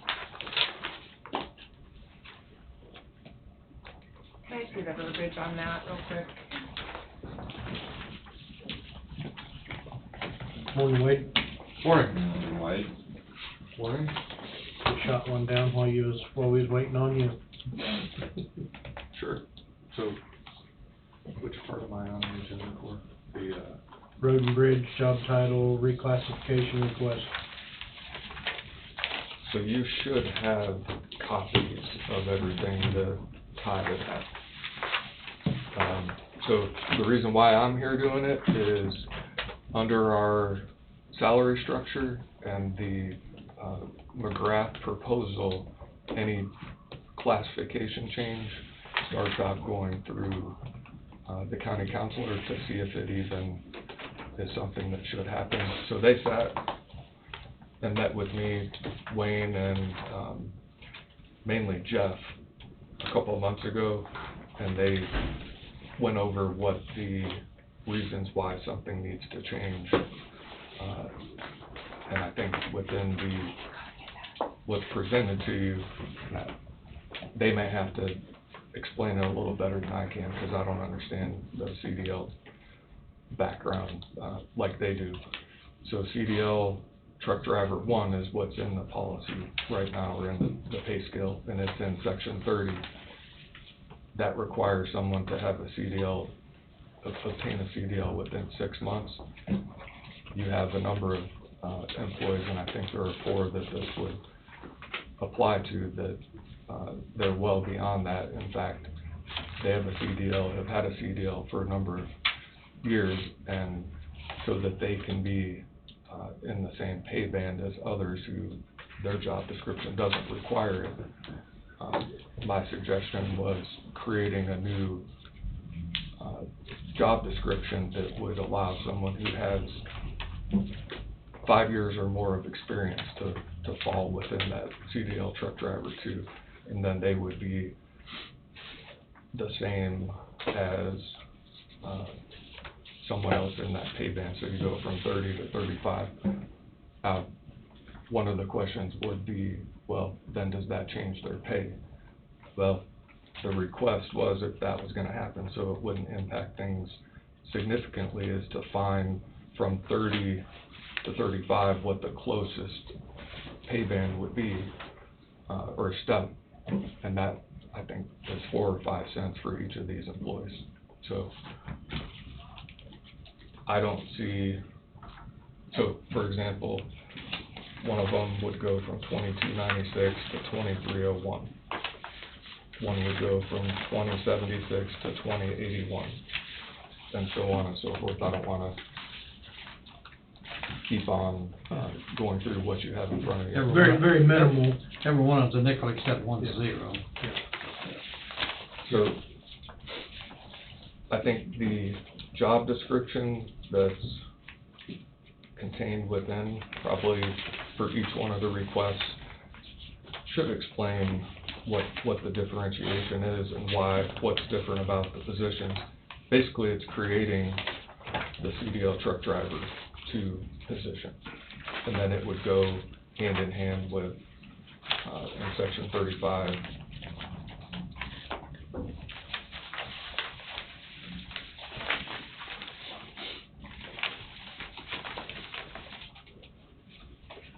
So you have And also give them a few more steps that are already, I mean, they're topped out.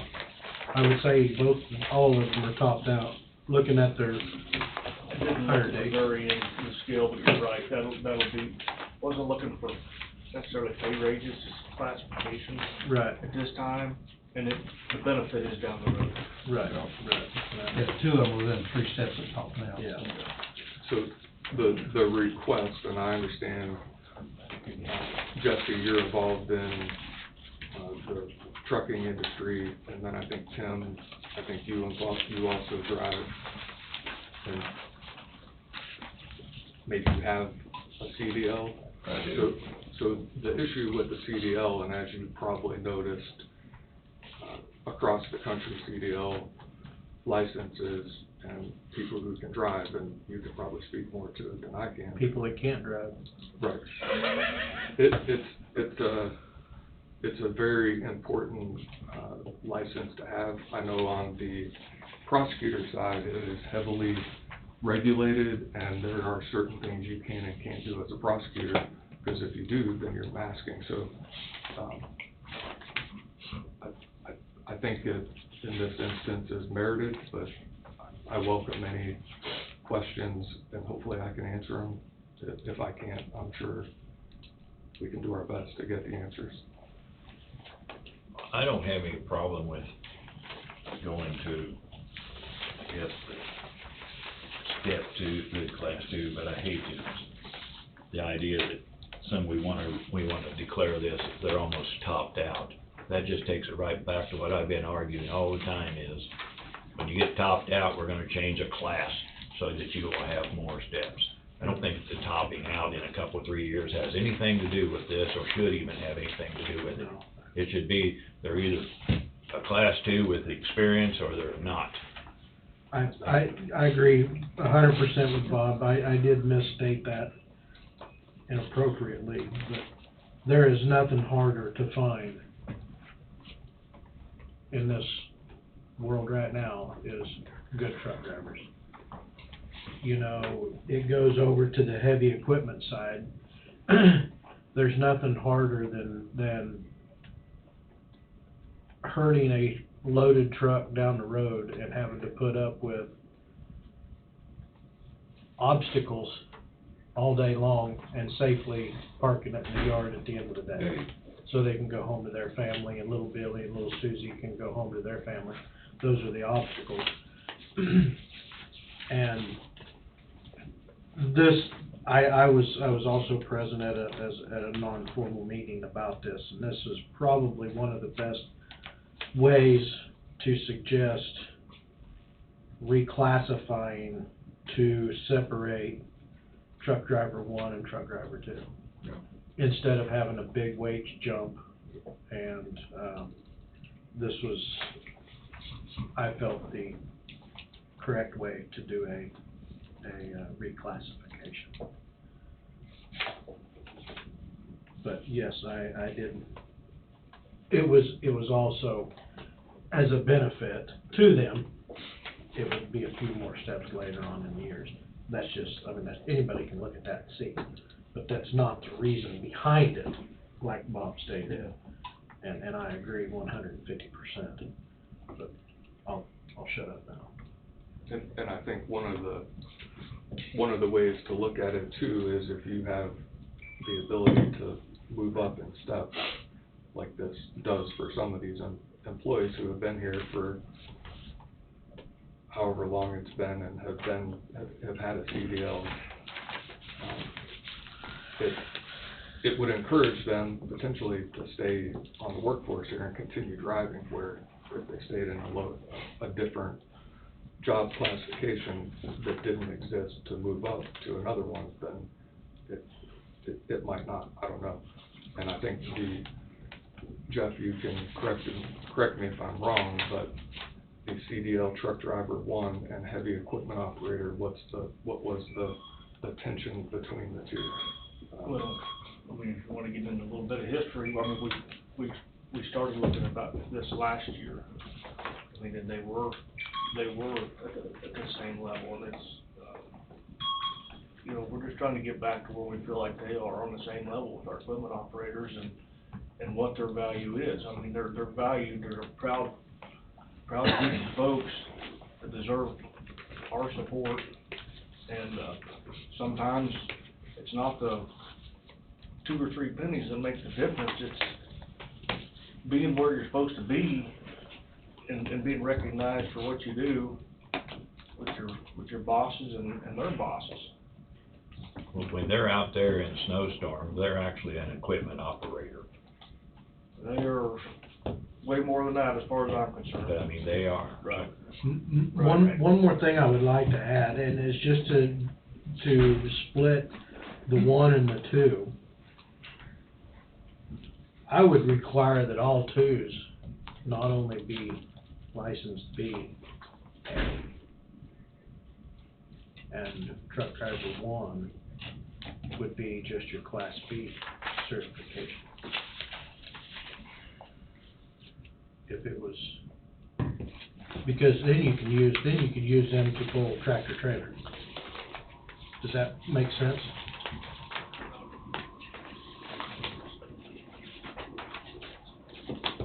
Right. It's not set up that way. It makes sense. As we move forward with our training program, we're in the process of deciding, do we handpick the ones that we wanna make A drivers? Cause not everybody does, me included. I'm a B. I don't know that I'd make an A driver. The biggest difference we jumped in the 1 and the 2 is not only their abilities to drive that dump truck or a truck. Some of them are A's, some of them are B's in that classification, but they also have heavy equipment experience, tradesman experience, all this other stuff that we can use them for as we move forward, finding equipment operators, finding those tradesmen, come out of those crews to help us in other jobs. That's rather important to us as well. So, I mean, 'cause basically it's A or B, and I feel there's a big difference between an A and a B. Personally. There is. I mean. Is the beads air brake? Yes. Everything, that's kind of our. It's basically your dump truck, air Yeah. brake. Yeah. And then the A is combination. I don't know, it's just something else to throw in there, maybe somebody might wanna do that to get that step, you know what I mean, to get that increase. I don't know, just food for thought. But I do understand and like I said, I don't know which one of these are just A's, I don't know which one of them are ABs or what, so. When I met with the foreman here 2 months ago, this was one of the things that they thought ought to be achieved is they just didn't feel like the classifications was totally as accurate as what it should have been. And it appears that maybe this is the action that's gonna get them on more of a level playing field for what their job responsibilities are. Yes. So. The phrase, the word truck driver no longer likes to be used. I use professional material relocators. They're very professional to do what they do, for the most part accident-free. Things are gonna happen, I'm not That's saying. just when and where. But,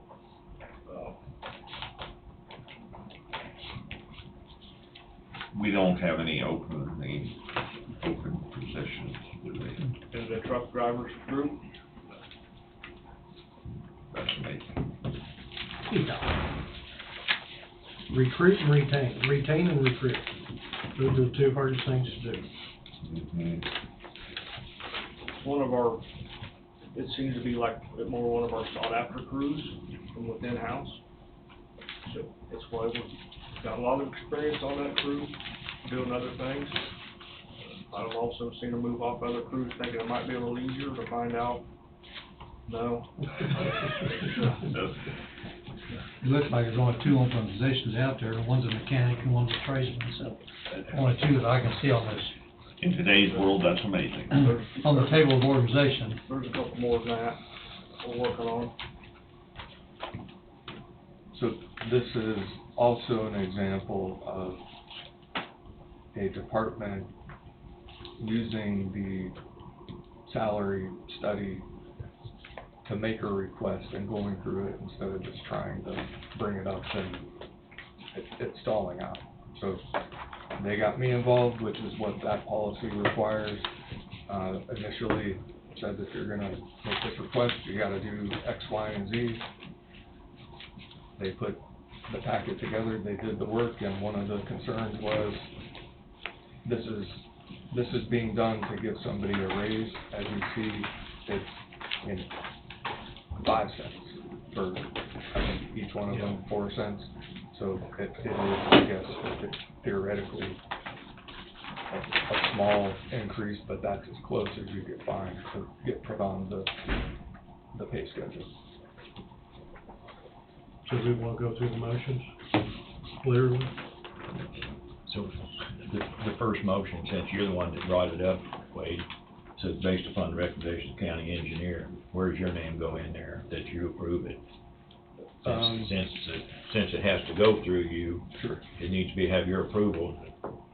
I think it would be based on the request of the the county engineer and recommendation of the county attorney. I'll just move whatever way you just said. Tom? Yeah. I know it's not being, or it's been said that it's not changed the classification so they don't get topped out so quick, but it was mentioned, therefore, we're gonna be scrutinized for it. I can see it coming. I'm sorry, it just stuck in my head. I'm like, not taking anything away from any of these gentlemen. I know every one of them, I mean. Well, I will say now at this point, I'll have to go back and look at this video, because I don't believe I brought that up as a question. No, it was someone else. I brought it up. And I didn't say you brought it up, I'm just saying, it was saying, mentioned, so we're gonna be, I can feel it what was coming. brought to my attention through this process, as I was looking through the pay charts and everything else, you know, basically the pay raises have been given. They were given by you Yeah. guys in all those forms, 2 times this year, so that doesn't make sense. We're not. No, kudos to Right. switching from 30.19 to 35.15 and keeping it down to 5 cents. Right. But again, it was mentioned that, you know, they were close to topping it out, and now they're back over here to where they get more steps, so I understand. I didn't say you mentioned it, I'm Okay. just saying, It was It is a mentioned. difficult, So now it's difficult, I it's understand, coming. but. And that's why I said what I said about it. That's really not what it should be about. I don't remember who said it. I agree with I mean, that, and I don't think that's what we've been Yeah, trying to and I do. agree to that. but Even last year when the new survey came out, I mean, we was able to somewhat identify this, same with another individual we haven't even talked about yet, that we let fall through the cracks.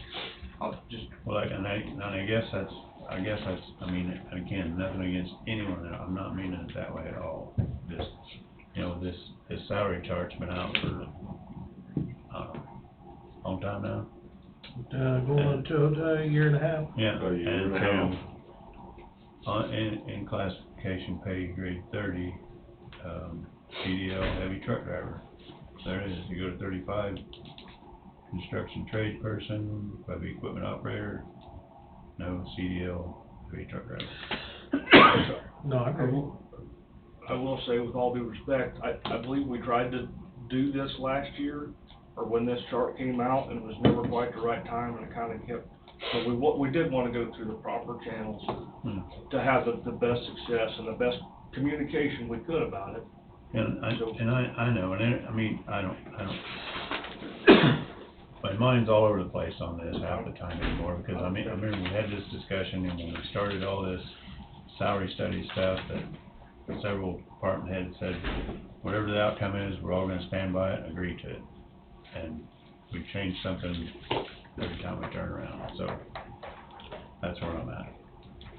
And I just thought I'd just put that out there. I'm not gonna say I'm gonna say no, I'm just saying. Understand. So when the next person that walks in here wants to change something, we gotta have an open mind. That's all there is to it. I said all that to say that the next person that walks in here wants to change something because for whatever reason, we need to have an open mind. And So I'll tell you from the beginning, I mean, I looked at that, and that's one of the angles that I would be concerned with in this particular instance. And based on the reasons for the request, I didn't see it as an attempt to subvert or to bypass the pay structure. I think if you look at what the requirements are for a CDL truck driver 1 versus what the proposal is, I think there's a significant difference, and that's why, because if I felt it was an issue, then I would have communicated that, and we may not be here today. now, CDL truck drivers, they deserve, or they get my utmost respect. I mean, it's a big rig you're hauling down the road, responsible for a lot of people's lives. I just said all that to say that next person that walks in here what it is, how many feet for the money, so. But there's a process, and that's, if they go through the process and it gets vetted and it comes to you, then you get to make that decision. I think, if you look at all the information that was put together here, comparison of the current job description, an entirely new job description, I think, and then nothing is being done to add $2 to somebody's wage. I think those things need to be taken into consideration, because in the past, as you know, other departments have come in and just jumped the scale. And $2, $3, $4. That's what this process is attempting to correct, and they just happen to be the first ones to initiate action under that policy scheme.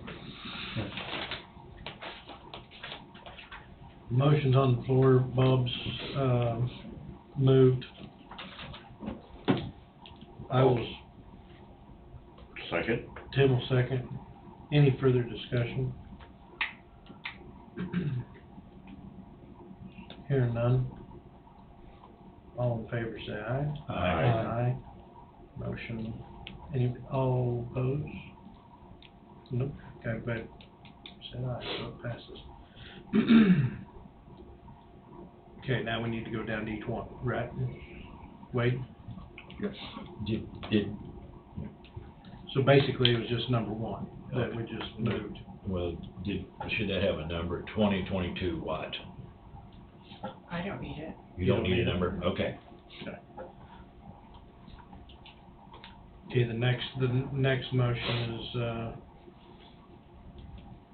request to authorize to provide position change for Lyle Evans from the 30-19 CDL heavy truck driver 2296 to 35-15 CDL heavy truck driver number 2 to 2301, effective June 1, 2022. So moved. Tom's moved. All second. Tim second. All in favor, any discussion? All in favor say aye. Aye. Aye. Motion passes. Request to authorize to provide position change for Casey Holdick from 30-12 CDL truck driver to at 20.76 to 35-8 CDL heavy truck driver number 2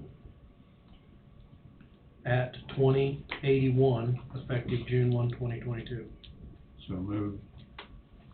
I'll second. Tom moved, Don second, any discussion? All in favor say aye. Aye. Aye.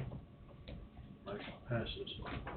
Request authorized to provide position change for David Williams from the 30-19 CDL heavy truck driver, wage at $22.96 to 35-15 CDL heavy truck driver 2, wage of $23.01, effective June 1 of 2022. I will move. All second. Tim second. Any discussion? All in favor say aye.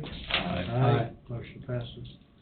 Request authorization to provide position change for Doug Young from scale 30-26 CDL heavy truck driver at a wage of $26.80 to a 35 blank. There's no number. There's no number on No that. number on 35. This is a special situation It's, where he moved from a foreman down, so his He- wage was froze. He moved down about a year and a half, So year ago, year and a half. So so- his numbers don't have a number, it just stays His, there, his, that his, number.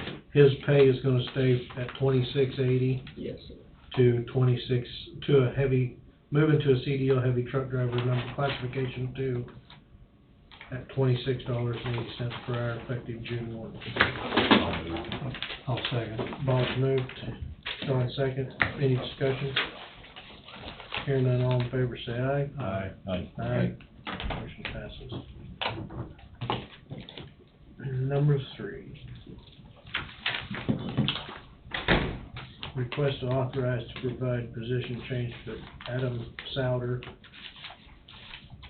from classification 35-7, heavy equipment operator, wage at $20.51, to a 40-3, specialized heavy equipment operator,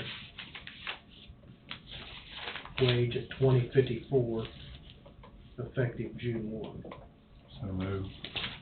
Tom's moved. All second. Go ahead, Tim. Tim second. Any discussion? All in favor say aye. Aye. Motion passes. So I think the other thing that needs to be done is the table of organization. You We have need to pass it. copies of the existing and then the proposed.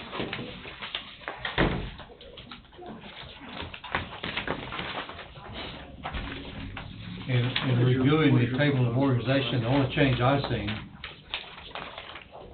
was just those 4 employees being classified as CDL heavy truck driver number 2. Just the per month truck driver, that's number Yeah. 2.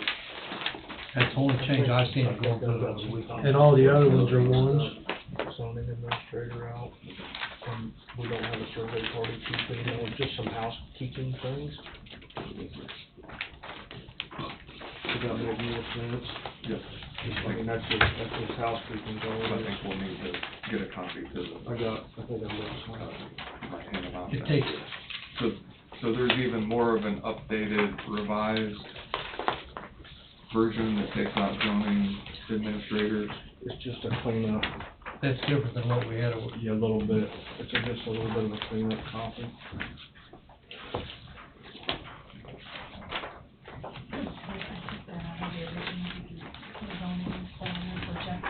Oh, Yeah, okay. the page will be the Where's the specialized heavy equipment operator on your end? Yes, it should be. Under Under, what page? Page 3. Page 3? yes, sir, under form. Oh, okay, I see, okay, I was overlooking, okay. The only other changes from what you have is Well, you took the zoning. use abbreviations and Sometimes I gotta think about it. And we don't have a survey party chief anymore, so civil engineering Texas is better.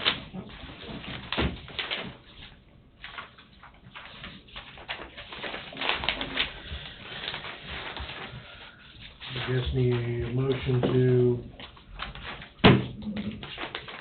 accept the new highway department table of organization as presented. dated 5/23. Yes, sorry, yeah, dated 5/23. I'll make the motion. Tim's moved, I'll second. Don second. Any discussion on the table of organization? Hearing none, all in favor, say aye. Aye. Aye. Motion passed. Jeff, you have one that doesn't really stand to you, Yes, an original? yes, I do. How many of them do you need? Probably, do you need original? I don't know. One of each 3 pages. This should match that, except it doesn't have the, Doesn't have a book, okay. I've got other copies if you like of it. And that should be good, yeah, so then we can, I gotta have my sign. Do you want one too? Well, I need the one. Just after they that- sign. yeah.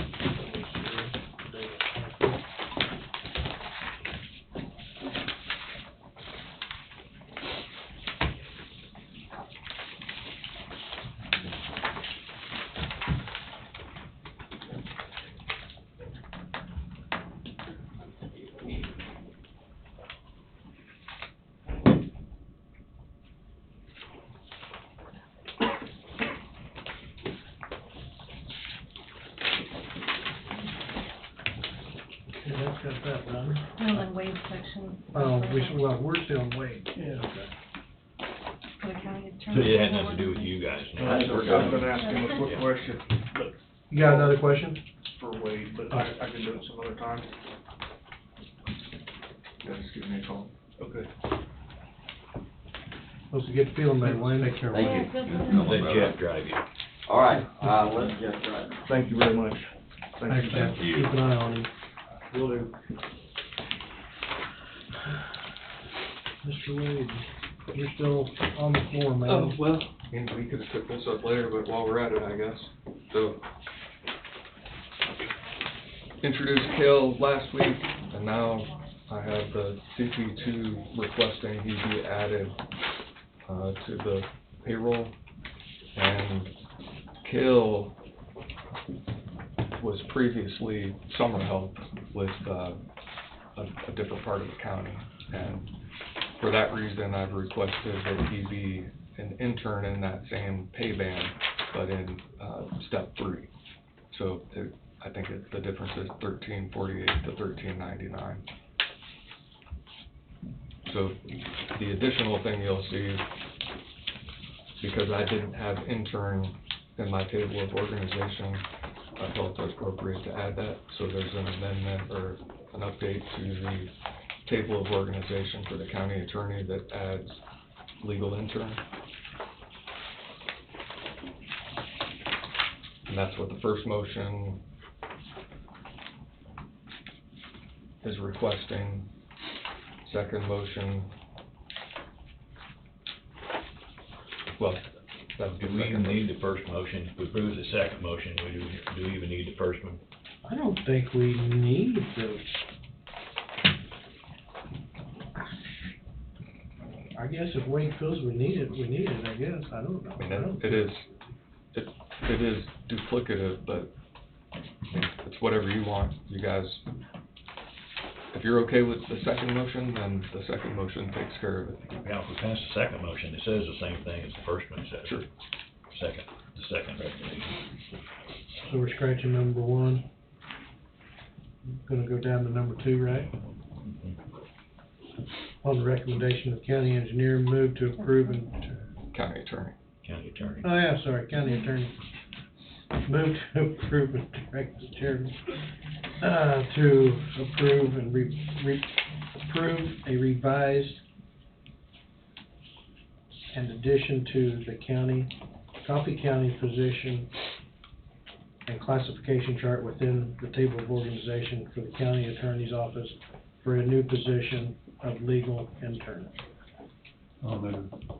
Tom's moved, Bob second. Any further discussion?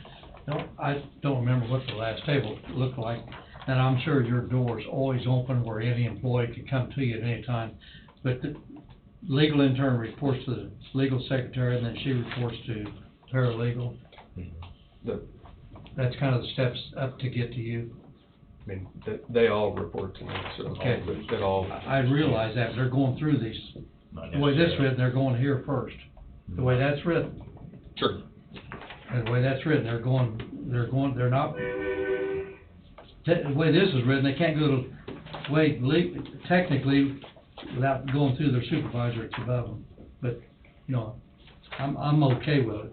Well, I don't remember how the other one was written. Legal secretary really isn't supervising the intern. No, I mean. Technically, no, but the way this is written, it is. So they all operate under Yeah. my law license? Yeah, fully understand.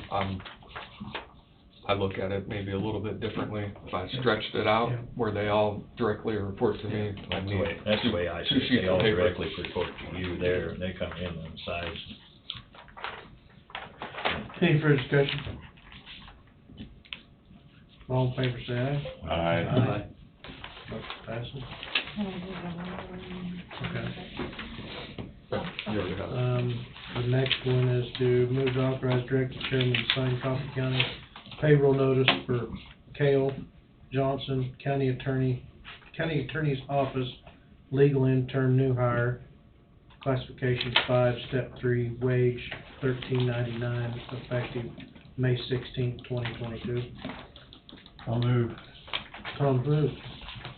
Second. Tom second. Any discussion? Hearing none, all in favor say aye. Aye. Motion passes. Here, wait.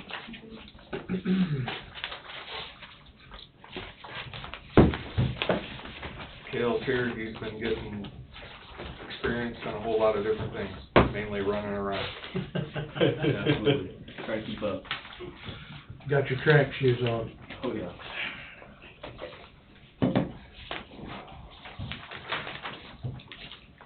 there's that. Mr. Bobby Skipper, sorry, we're running behind, I know we gotta make up some time. I'm Bobby, real quick.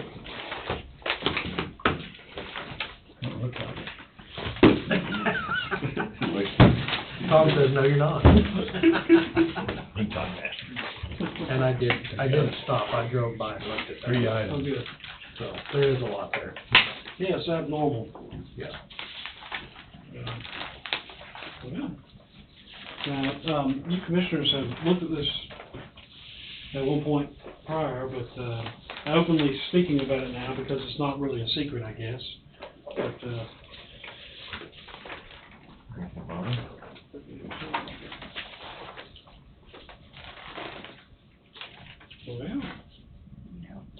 please, thank you.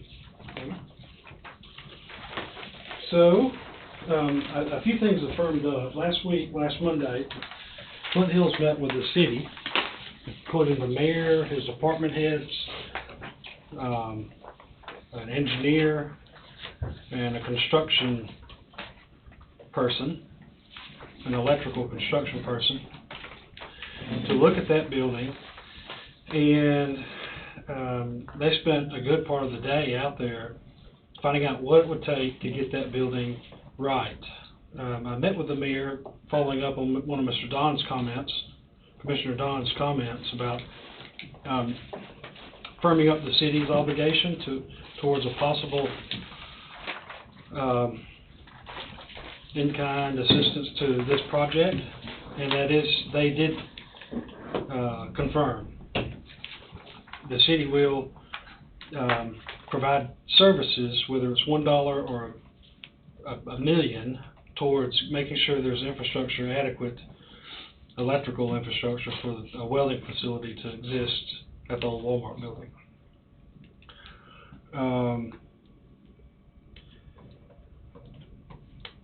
The acquisition of the building, I think we touched lightly on that. I handed you a House bill that just passed.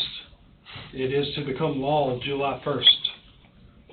And while our auditors are here, I would like to take this bill over to the auditors and have a conversation about how we deploy an offer to the property owner in where there is he donates property, and we give him a credit based on this law. And the owner, from what I understand, is pretty philanthropic and has done things in this community, Coffee County, that there might be an opportunity. This could very well be successful. Speaking with the mayor of the city of Burlington, Stan Luke, I believe he and Mr. Don have the closest association to the owner of the Walmart building. Normally I would make an offer or negotiate, but I think in this instance, where we're seeking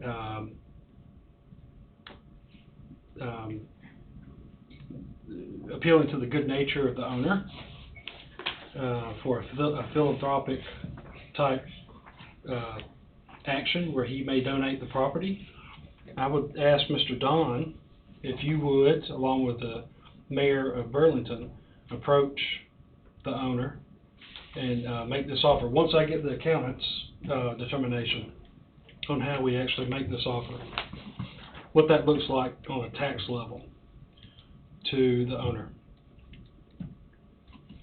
Would you be interested, Mr. Don? I'm interested in doing anything I possibly can to move this project forward. It sounds like I'm getting into something I need to have complete understanding, what we're gonna be talking to him about. Yes, sir.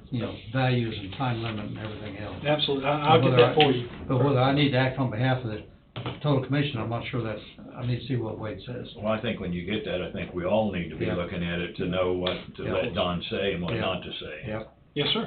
Very good. I need a lot of clarification and discovery. Absolutely. I would also add, I would like to have the county attorney present. Yeah. Sure. If at all possible. I think the more the merrier, that way there's not, we said, they said type type thing. Do Absolutely. you think, Wade? I think first step is an analysis of this new House bill. Yeah. So that you fully understand what can and can't happen, and then from there, sort of have an idea of what direction to move forward in. Yes, I agree. Got to check out all the avenues. I do know the credit is a very well. It's actually that amount, not to exceed 500,000. So I think it'd be good. This also, if everything comes together like we're thinking, I'd like to, Senator Fagg and our Representative, Eric Smith were directly responsible for that $400,000 up at the very top that Flint Hills got, and also for Coffee County, and this House bill. They both had a hand in, aside from voting, in the actual construction of the bill.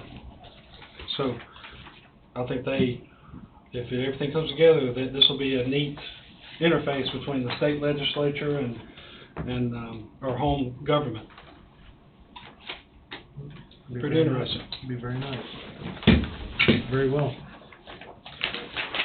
Now I would ask that we go, the commission, go into an executive session for, what, I have 20 minutes? Well, one's 10, the other one's 15, and then the other one's... 10 we did. Oh, we already did 10, so 15 minutes. Yes, sir. 15 minutes with the one of the owners of EMP Shields, Mr. Patrick Barnes, and another owner, Mr. Bobby McNeil. Patrick Barnes and Bobby McNeil, and our county attorney, and myself, for 15 minutes to discuss it. This is the one you talked to me about? Yes. The financial affairs of a corporation. That corporation be EMP Shield. Those two officials will be, my understanding is discussing and presenting information to the board relating to their financial affairs.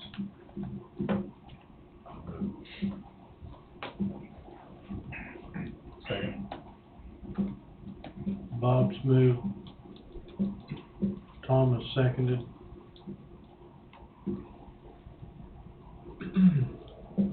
The board, Bobby Skipper, one's named. I will abstain. Very good. All in favor, say aye. Aye. Motion passes 4-1. Yes, sir.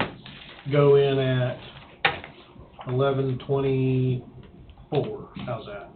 401. Yeah, 401, because you didn't. Yeah, there we go, 4-1.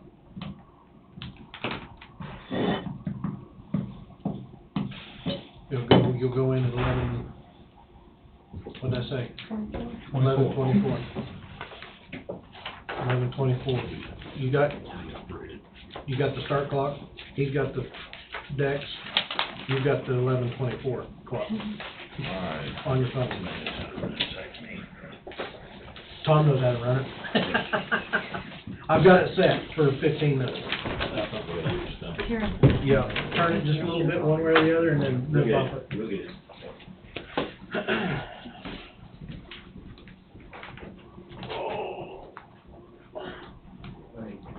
I get to take a break. You can shut that off. I can shut this. Yeah.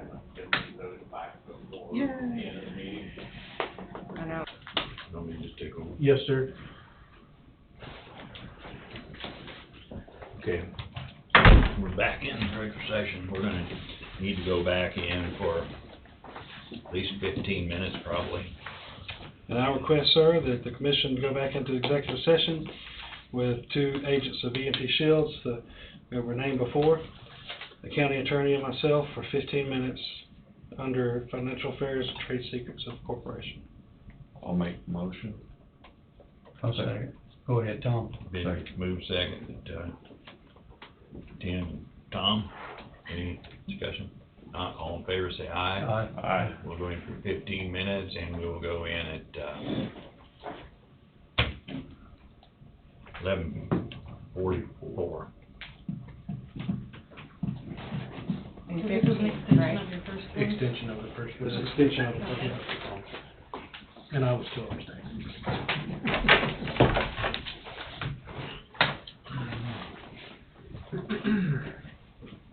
I don't get to do stuff for the right. We're done with that session for now, so.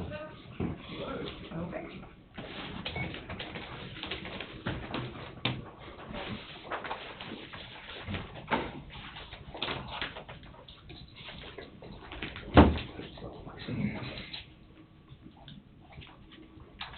You need another one?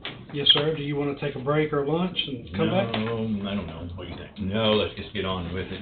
Sure. Jesse's back in, so. I'm back in now? Yeah. Oh, okay. I'd ask for a 15, would I have 10 or 20. 20? Got one more. This doesn't pertain to the same thing, does it? Kinda, yes, sir. But it's okay. It's okay. Got I need to wait for Tim. Tim and Wade. Are you gonna have the other people in there again? No, the two MP Okay. owners are, Gone.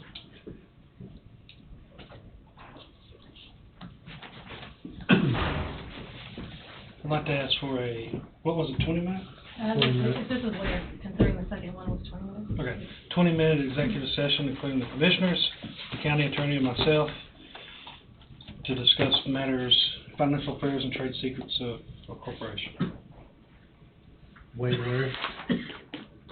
Yes, sir. He is where? He had to go to the back restroom. Oh, okay. I'll say Bob moved. Don seconded. 20-minute executive session, board, Bobby Skipper and Wade Bowie, county attorney. Any discussion? All in favor say aye. Aye. Aye. Motion passes. We'll go in at 12:06. Work?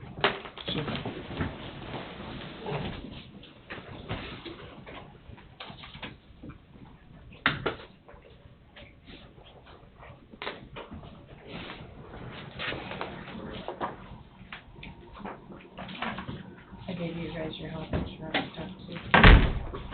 And you still want to go into that abatement, or? Yes, we will. I don't know if we're done. Did Bobby come back up or he stayed on there? Stayed on He there. stayed on, okay. All right. For the signing. Good stuff. Yeah, you can call somebody in for that tax abatement, I guess. That concludes our. While you're going through roundtable, I'll be back in a couple of minutes after making a phone call. Okay.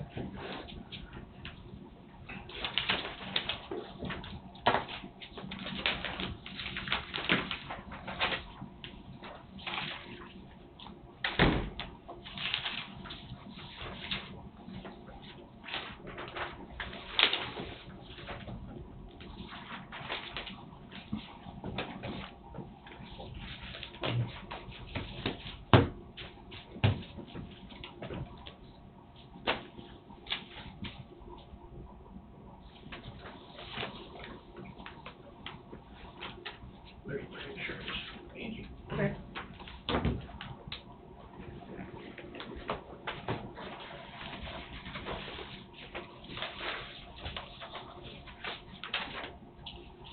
No change. Okay. And we're doing checks and vouchers Thursday, correct? Yep. 26. Good morning. Change. Okay. Or almost afternoon. It's afternoon.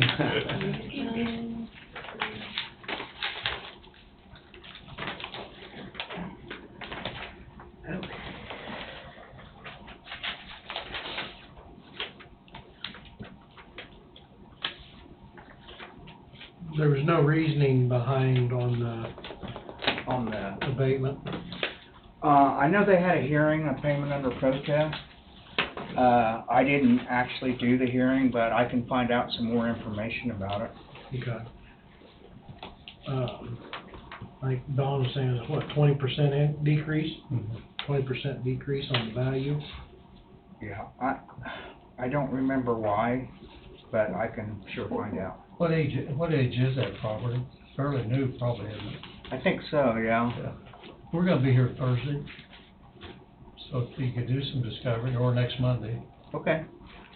I mean, I can probably find out a quick answer for you, but There's no there's no reason why it was lowered by 20%. I mean, the biggest thing is you've got your rising cost of everything, so you'd think, if anything, it should be increasing instead of decreasing by 20%. yeah. It just seems like a big decrease. I don't remember what the circumstance is on this one.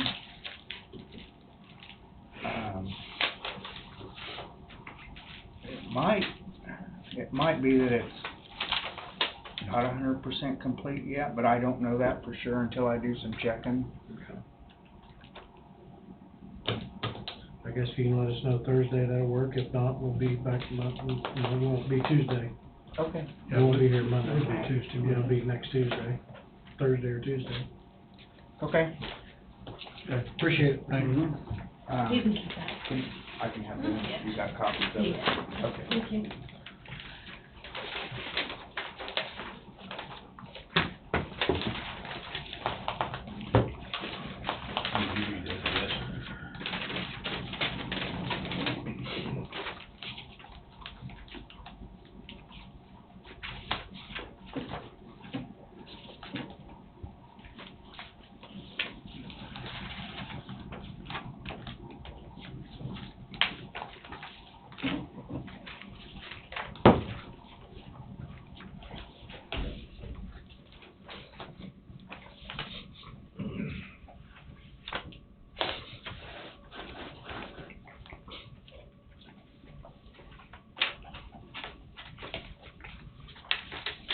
Yeah, it has come down, but it is still crazy. 67,000 for Bitcoin. What I wouldn't give for about 10 of them. I've got some here. Yeah, I got bits of coins. Got bits. Not Bitcoin. Two Bitcoins. Two pennies, 2 bits. Angie, you got anything for roundtable today?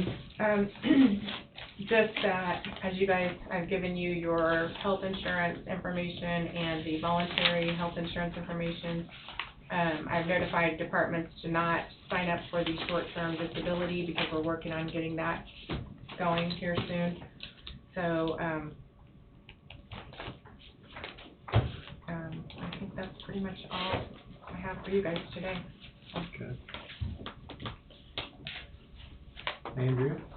I did get the quote from Modern Air on the updating the computer. Would this, before you say what the number is, this heating and air system, we could probably pretty much declare this a single source, could we not? Because we didn't have anybody bid on it the last time. I mean, I like to do things the right way, but with the computer system and the acknowledgement that Modern Air has on our system, would it be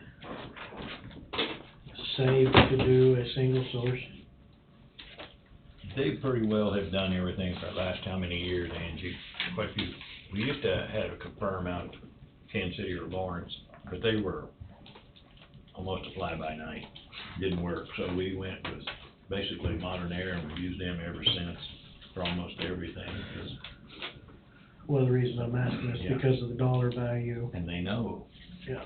They know it, so. And so. You know, there is 2 or 3 smaller businesses in the county, and one of them does quite a bit of work for the courthouse, for the county.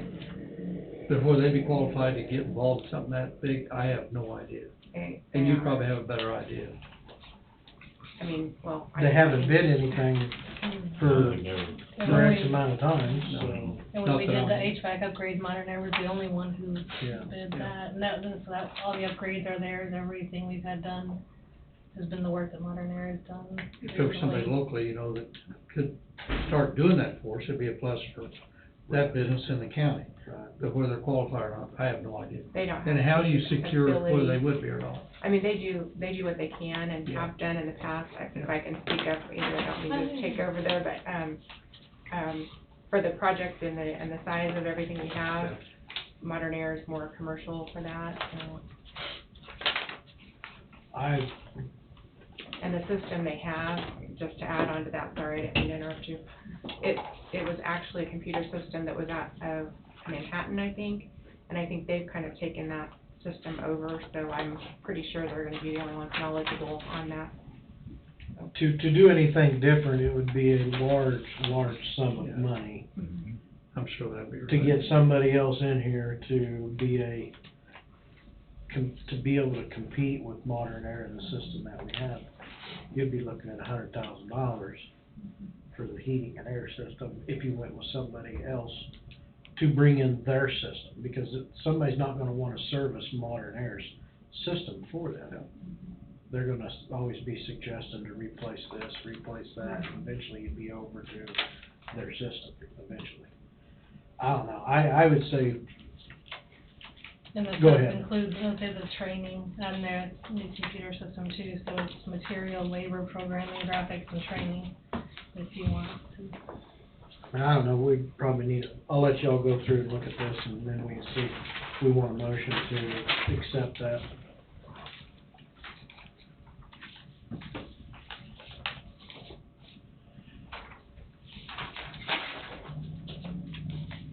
In the last year, we've spent, what did we figure, 20? 20 to 25,000 roughly. Just in having them come over, and basically, hopefully this will rid a lot of the problems. And Creighton's gonna come take a look, he's really busy, but he's gonna get us in the schedule to look at our surge protectors, because he said he can do the diagnostics to see if some of the issues we've been having does have anything, before we just go through and replace them, he can check them. I wouldn't do anything with the surge protectors yet. You don't want him to Quite just yet. check them. He can check 'em. Okay, He yeah, can that's- check 'em. He That's can what check he was gonna do, was gonna come, he said he can. Yeah. I wouldn't do anything as far as replacing unless one goes down and we gotta replace it, you know, immediately, emergency type deal, but as of, I would, hold on on making any big changes on that. Right at the moment. If you need that in the motion, I'll make a motion to accept that as is, as the sole source is really not much over our minimum anyway. Right. So, Motion to accept the bid from Modern Air to upgrade our heating and air system, software, subscription, power supply. Tom's made the motion. I'd be more than glad to second it. do we not name the dollar amount? Or- Oh, I mean, we can. $10,265.00. 10,600, Nope, 10,200. oh, 200. 65.00.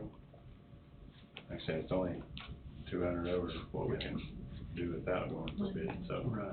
That's the main reason I would do it, or one of the main reasons, but sole source is another.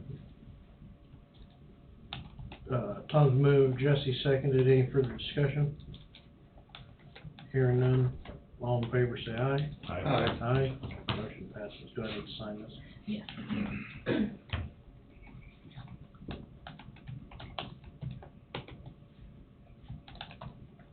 Hopefully this will take a lot less of your time. Hopefully that will. And mine too. I'm dreading another text, but, Any day. Anything else? I think that's it for me. Yeah, because Creighton would check out that's all I have. Somebody wanna hold this abatement for Thursday or Monday, whichever. Tim, you got anything for roundtable? All in the clear today. Tom? I'm I'm wondering if Wade got our church thing ready for bid. Yeah, I don't know. Maybe that's what he's got. He said he's gonna have something. Okay, hopefully that's what it is. Said he'd be back for. It's the only thing I'm after right now. Get that out of the We need way. to pursue. Bob, Well, you got any? Yeah, I do. I was, out at Noxious Weeds the other day, and, I was visiting with them, and they had a person come in, it was out of county person, but does some farming here in the county, to get some, Roundup, and they only will sell 10 gallon or 10 cases, whatever it might be. This person got very irate with the clerk out there, and basically pretty nasty, I guess. As he finally walked out the door, he was still doing saying a lot of things to a couple of the guys that were walking in there. And they were asking me what I thought if they had to take that kind of stuff from people, if they could refuse to sell to people. I said, well, if you really think it was that bad, just call 911. Tell them you got an irate person out here. Let them come in. And then I got to find out they wanted the chemicals to spray his Roundup Ready beans. I thought noxious weed was for noxious weeds. I didn't think it was to subsidize farmers for their crops. They could be going to co-op or someplace and getting it for their farming. So I guess my question is, why are we, the county, subsidizing farmers, especially out of county farmers? Just because they're renting some ground in Coffee County, should we really be furnishing them, subsidizing chemicals for their farming? I didn't realize that you could go to the noxious weed department and buy chemical for your cropland field. Well, I guess they've always been doing it. That's what they told me. They said, well, it's always been that way. And my thought was, it's for noxious weeds. I went out to get it to spray I went to get some for Cerisa and Johnson grass, which is a noxious weed. But I didn't realize that farmers could go out and get it to spray their crops with. Do it burn down with Roundup or something? Right. But this guy was very irate because I think he wanted like 30 cases, 30 gallon or whatever it might be. And they said, well, we can only sell 10. But so I asked Todd about it. Todd said, well, we've always sold it to them for that. But that's kind of one of them other deals. Just because we've always done it, has it always been right? Have they always sold it for Roundup beans? The farmer came in and got it. If they wanted to come in and get it for that, they sold it to them. All they had to do was have a location in the county. I didn't realize that could be done, because it's noxious weed only, my understanding. Well, but it has been And done. anybody can go in and pick up 10 gallon minimum, But it has been, I guess it has always been done. And I wasn't aware that it had always been done either. I didn't realize. And I didn't realize that was what it was for. If the county is subsidizing, they shouldn't be subsidizing a farmer to spray his Roundup beans or any other crops. They're just going around the retail of the elevator. Exactly. That's not the purpose of the program. That's not the purpose of the It's to program. spray their noxious weeds on their property is what Right. why we're subsidizing it. Right. We may need to have talk. So we need to, That's not right. to do Can we that. have them come in Thursday? Yeah. But this was an out-of-county person, and I guess he was very, very irate. And, the clerk happened to be the only person there at the time.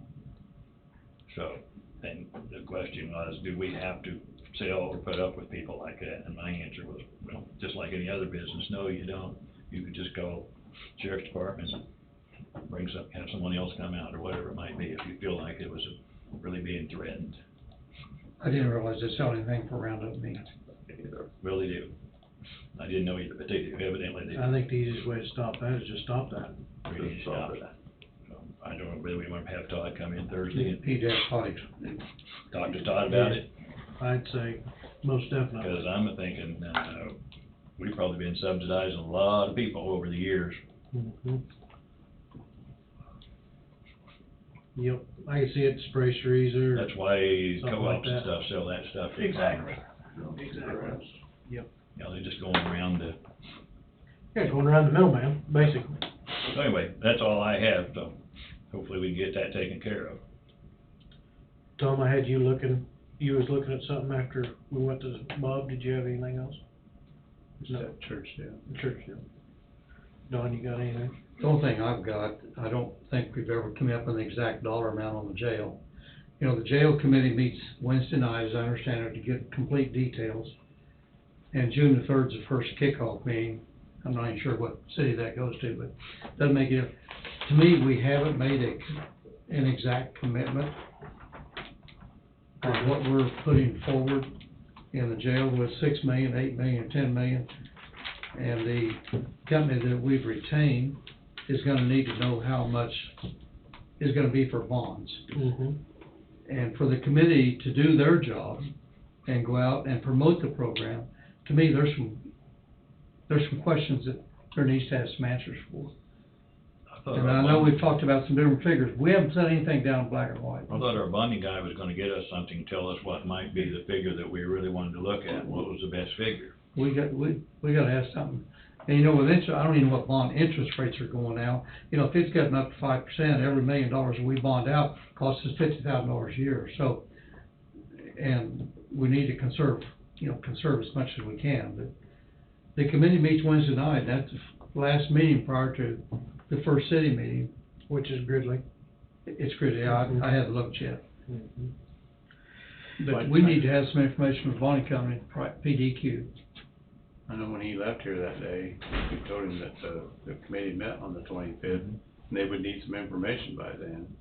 And I thought we were still looking at a third of whatever. I mean, if it was 27 million, a third of it.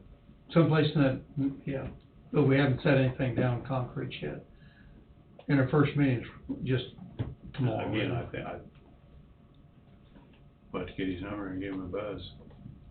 See if he has something for the committee to chew on Wednesday night. Wednesday night's the committee meeting. Yeah, it is. And that's the last one before next Thursday. But I thought he was gonna give us something to tell us what might be the best number too. We probably need to talk, Well, and I we think need to talk to Joe and I'm not for sure if that was more along the lines of taxable bonds or non-taxable bonds. Pretty much your figure, it's really not gonna make that much difference on how much money we put down. Only difference it's gonna make is how much money we're gonna have to pay back on interest. And whether we set it up on 10 year or 15 or 20. Yeah, really not gonna matter. We got some questions that need to have some answers, and with the meeting right around the corner, right now we don't have the answers. So what if it's $27 million, figure 9 million. It'd be 9, and we bond 18. Do we go worst case scenario? Do we need to pull a vote? I just. So the ad hoc committee knows something? Do we need to have Tom come up to see if he's talked to him the last 2 weeks? Might buzz and see if Tom's available. Cause I know, Larry wanted me to call him 2 weeks ago, and I was driving, and I didn't have a chance to call him, and I was gone last part of last week. I plan on trying to call him today, see if he's available, but that's after the meeting. Tom may have these figures. He was here last Monday, but didn't offer any numbers.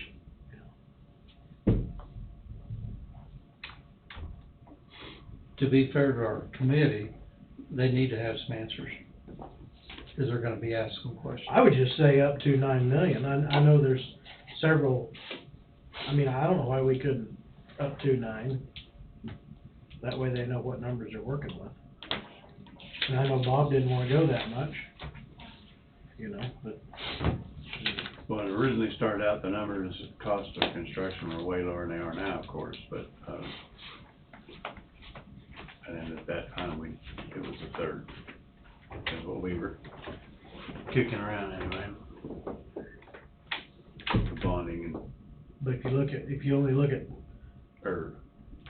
But we were gonna put a third down and bond the rest, Right. that's what it was. I mean, if you look at 6, that's $100,000 a year at 5% that you're gonna be paying in interest. A third of 22 is a whole lot less than a third of 27. I understand, yes, I understand. So. It is a lot less, but it's only $1.5 million, be $1.5 million difference, but. don't know if we just need the Senate mark of up to 9 and agree with it, and that way the ad hoc committee and. We're gonna put down a third and then bond the rest. Right. Okay. I kinda like to know what the projected interest is gonna be. You know, what's 3, 4, 5? I don't have Safan's phone number. Tom said that wasn't his area as far as how much to put down, how much to, he said that was more of the commissions. So he doesn't have numbers for that kind of thing. Sounds like we need to give Joe a call and see what he's got, because I know when he left, I said the ad hoc committee meets on the 25th, and they're gonna want something He to said chew on. he could have something for him. Yeah, and it's whether he's still working on that, or I don't know. You got Joe's phone number? I don't, I can, sure Bobby does, I can see it. See if we can grab it, and we'll call him on the teleo phone. You said call Larry? Joe. Joe? I've got Larry's in my book, but I don't have Joe. I got Larry's in my phone. I can get it. Oh, I can see Bobby. We're kinda just kicking around roundtable court, the jail and down payment, you know, upfront monies and stuff like that, because we were supposed to had something from Joe for the ad hoc committee, was we not? So Joe is actually gonna be here for that ad hoc committee. Okay. Okay, well, then we probably don't really need to know. Maybe we need to know. So I had, myself, well, let me back up. So there was discussion about the bond financing and, what information that, Mr. Serrano had. He didn't have a whole lot, he has it now. So we had a Zoom meeting last Thursday or Friday, myself, the sheriff, undersheriff, and Mr. Serrano, and then his associate Tyler. And we answered a lot of the questions up until this point. So he has an idea of what he needs to look into. I think he's doing some legwork behind the scenes. And then my guess is by either the 31st or the 6th, there's going to be, I mean, you're going to have to have reviewed and made a decision on the ballot language and what direction you're going to go. I mean, that's all coming, but at least for the ad hoc committee, it's covered. We've taken care of that. So you think you've got enough information to provide to the ad hoc? Because the first meeting is next Thursday at Ridley. They're gonna need to know that information Wednesday night. And we haven't made a total commitment on what we're paying up front and what the bond's gonna be. I think the idea is there's gonna be a good, Mr. Serrano is gonna he's gonna have the ability to provide enough detail to at least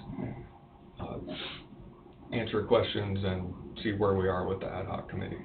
I mean, he knows what the commitment for the project is, because he has to go through and do a number of things behind the scenes prior to even presenting anything to the board. That's that. I mean, I'm not even going to pretend to know what that is, but it's why you have a bond attorney. And then from there, he'll be able to provide the county with what the best option is. So As far as 6 million down, 9 million down? he has an idea that at one point in time it's been discussed all from $6 to $10 million and what that means.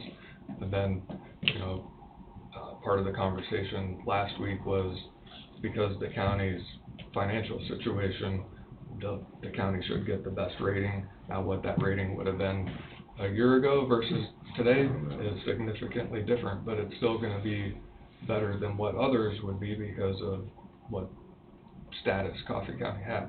But he'll be able to lay all of that out. He'll be able to talk about from a 40,000-foot viewpoint, if this is the route the county's going to go, here's what it would look like, so that the ad hoc committee has enough information to know what the plan is. Now, the board gets to make the final plan, but at least talking about what those options are, what bond financing is, those kind of things. Good deal. That answers a lot of questions for me. Yeah, yeah. Now, the other thing, and there was a group text message from Larry, and I don't know who all was in it. I think it was you and I, 2 weeks ago. He wanted me to call him. There was something else he wanted us to get. We got our bond attorney. There was something else, was there not? Oh. Was it an engineering firm? It was gonna be, if I remember right, an underwriter. Underwriter. But I think that's being worked on as well. Okay, okay. 'Cause I never did get to, I never have called Larry. I never have talked to him since. Yep. I think, so Serrano, Mr. Serrano and the sheriff have been in contact. Mr. Serrano and Mr. Goldberg have been in contact. We've all been in contact, and we're sort of, we're moving along, at least as far as presenting information for consumption to the ad hoc committee. And that'll occur again on Wednesday night. So for the most part, the board's gonna be out of it. What I'm understanding, the ad hoc committee, Joe, Sheriff Wade, and Larry Goldberg. That's all that's being involved in it. The board's pretty much out of it as far as, is that safe? I mean, I think the board's always involved. Well, they're involved, but I mean, as far as far as, we still gotta set the numbers. presenting the information to the ad hoc committee, I mean, at some point in time, that may be what needs to happen, but right now, it's answering the questions of the ad hoc committee to where we started, where we've been, where we're going, and I think the next component or piece of that is the financing. So hopefully those questions are answered. What it looks like in the coffers for Coffee County, because there's a lot of misinformation out there. There's someone has posted something or said something or printed something somewhere that indicated the county has $50 million to write a check, and that's misleading because the county does have money in reserves, but that also includes the general operating money for the entire county. So, you know, what everybody's salaries and everything that goes out on a monthly basis comes out of is that money that people are talking about. But there's a reason why the county has the reserves that it has, and if somebody were to actually probably ask somebody who knows, they might actually get a real and accurate answer why that money's there. But you know, people can speculate about what's where and why.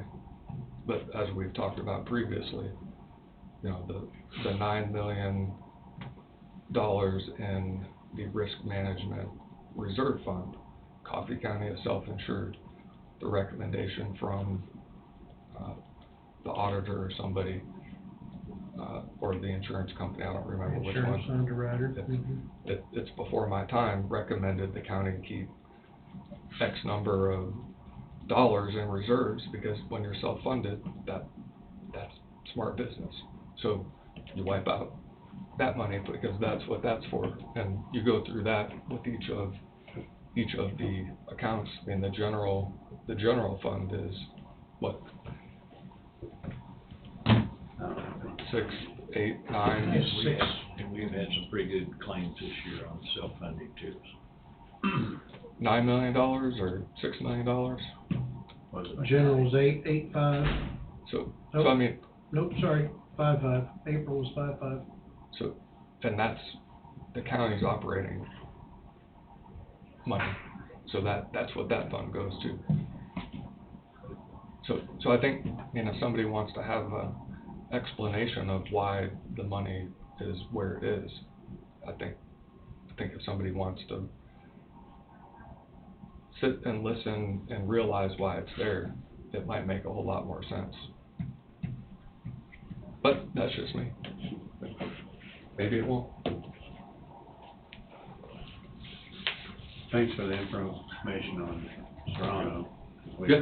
That was. We were talking about calling him. Making sure the ad hoc had what they needed from him come Wednesday night, so. So I will say that Serrano had a prior commitment and he's rearranged his schedule so that he can be here. Awesome.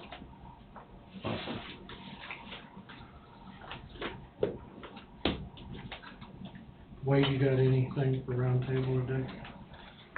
I do.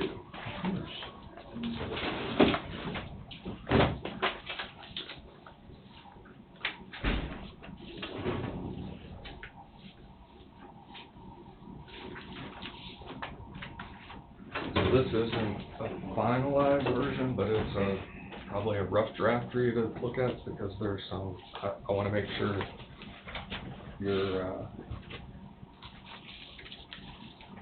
I need to get the address for that, for the church, I just didn't have it. But as you can see, mine's a little,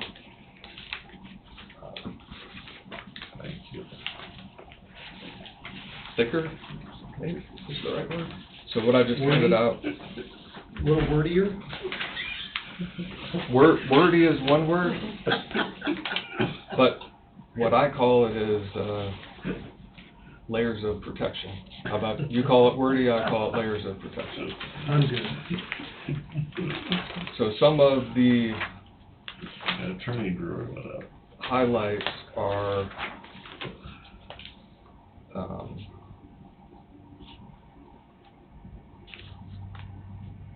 let's see.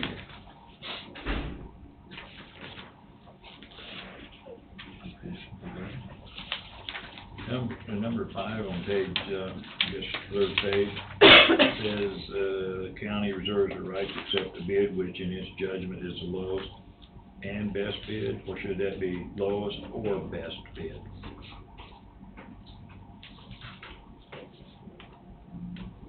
I think it would both be the lowest and best bid. Okay. But what if the best bid is not the lowest bid? What if we feel the best bid? It should be more, I would think. Because the best bid might say that we can do it within 30 days, and the lowest bid might say it's 6 months. I think that can be changed.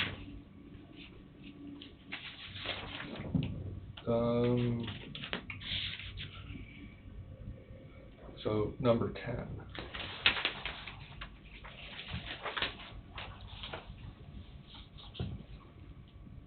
So it talks about being qualified with the Secretary of State. Not sure if that's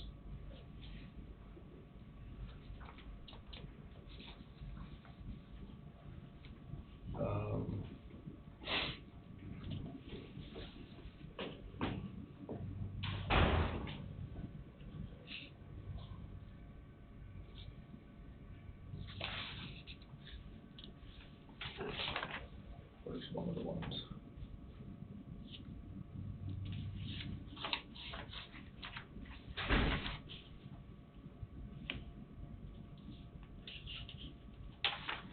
So number 17, I think, is something we've mentioned before. Number 18, number 19. So 17 talks about responsibility for payment of unemployment insurance, workers' compensation, Social Security, as well as all taxes. 18, sole source of contact for the contract. County will not subcontract any work. Contractor responsible for all actions and work performed by its subcontractors. Go back to number 11. No material shall be salvaged, stored, or accumulated in any area. Are we gonna let them salvage it, some of it, if they want? Yes. And that up to So the that- contractor? So that's in there, but that it's not stored right there. But, and it may need to be worded a little So what's differently. accumulated? If they're tearing some of it down today, they gotta clean everything up before the end of that day? I mean, it depends on where it is, I guess. So 10 is important because if there's permits that need to be pulled that deal with utilities,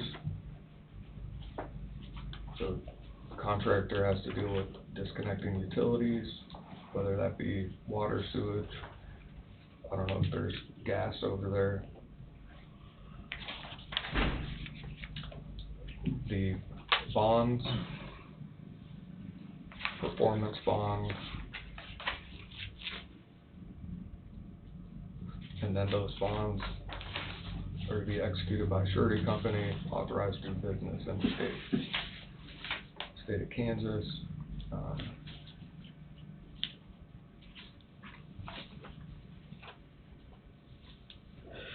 I don't see it, maybe I'm missing it, does not say anything in here about security, like when after they've got it, if they've got it half down, how they're gonna secure it overnight. So if you look in, the scope of work section, and I don't know if we have pictures of the property.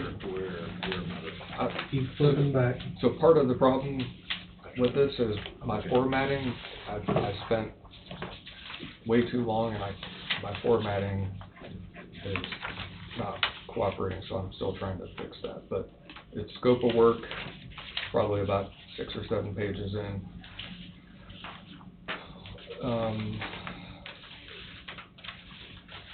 And number 2A2, it talks about all parts associated with demolition may be salvaged by contractor. Number 3, probably Tom, you wanna look at that since you deal with that, but. You take that from top to bottom, you're not gonna be able to reach out into the middle of that to take off one floor without already disturbing the floor below it. Yeah, I mean, if that needs to be taken out, that's fine. Do we really care how they do it, as long as they get it down? And I would care about how something comes down if it doesn't come down right. And that's why they bond and all that stuff. I understand, but you can't undo something that ends up done. So one of the things you'll see later, I mean, three can come out altogether, if that's what you want.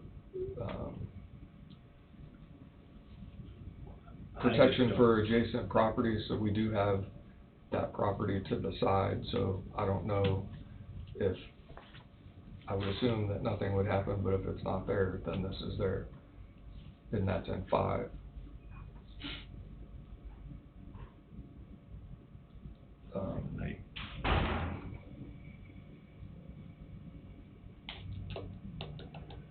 Because somebody may wanna collapse the whole thing down. Sure. And then load it with track loader or something. So 6, I think, is what somebody brought up. Secure, including but not limited to construction of fencing or other protective barriers and protection of area residents from any and all hazards during demolition as deemed necessary to ensure the safety of the public. Exactly what I was looking for. I would have to agree somewhat on the 3, how they go about it, kind of up to them. Yep, so it can come out. But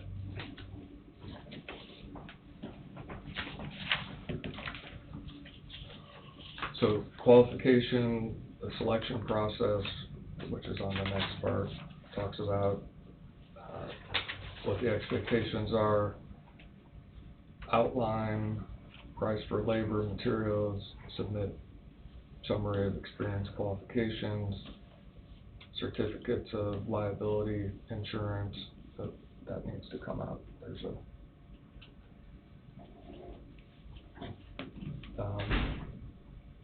staff to be involved, primary contact, subcontractor, so on and so forth. And then number 6, I think is important. A list of any litigation in which the contractor and or managing principal is a named party. yes. Mm-hmm.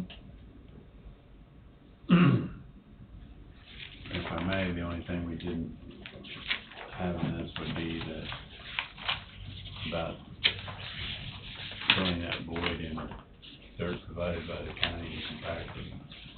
Or did I miss it? Which part? Could probably under scope of work.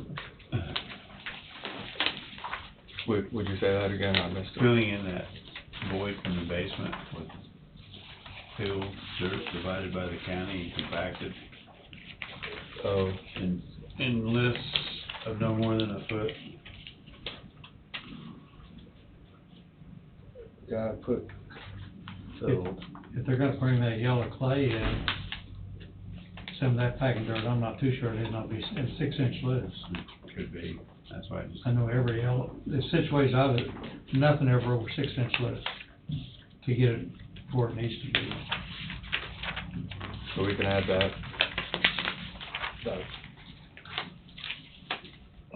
Dirt provided by the county. I seen somewhere, but I don't see it, something about 4 foot below, I don't remember where it was at now. Yeah, that's on number, Okay, that was in number 3. number 3's got it in. Yeah.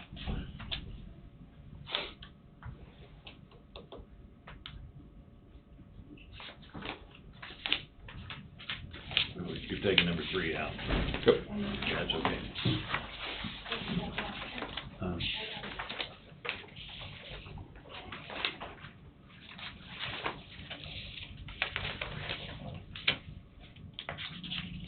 I think that address is 600 Neosho Street. Which one? Oh, for the church? Yep.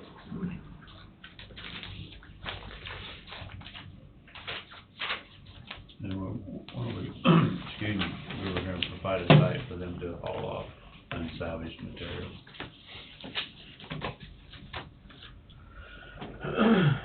Correct. Concrete and stuff could go to the landfill. If it's got rebar in it, then they can just, I guess, just waive land, doesn't say anything about the county waiving landfill fees. Is that what they're? Well, we'd asked Wayne to see about a permit for roars. I don't know where he's got that permit yet. Well, true, but I mean, we were gonna store it at the landfill somewhere until maybe you have to transfer it ourselves later, but we don't need any rebar sticking out either. Right.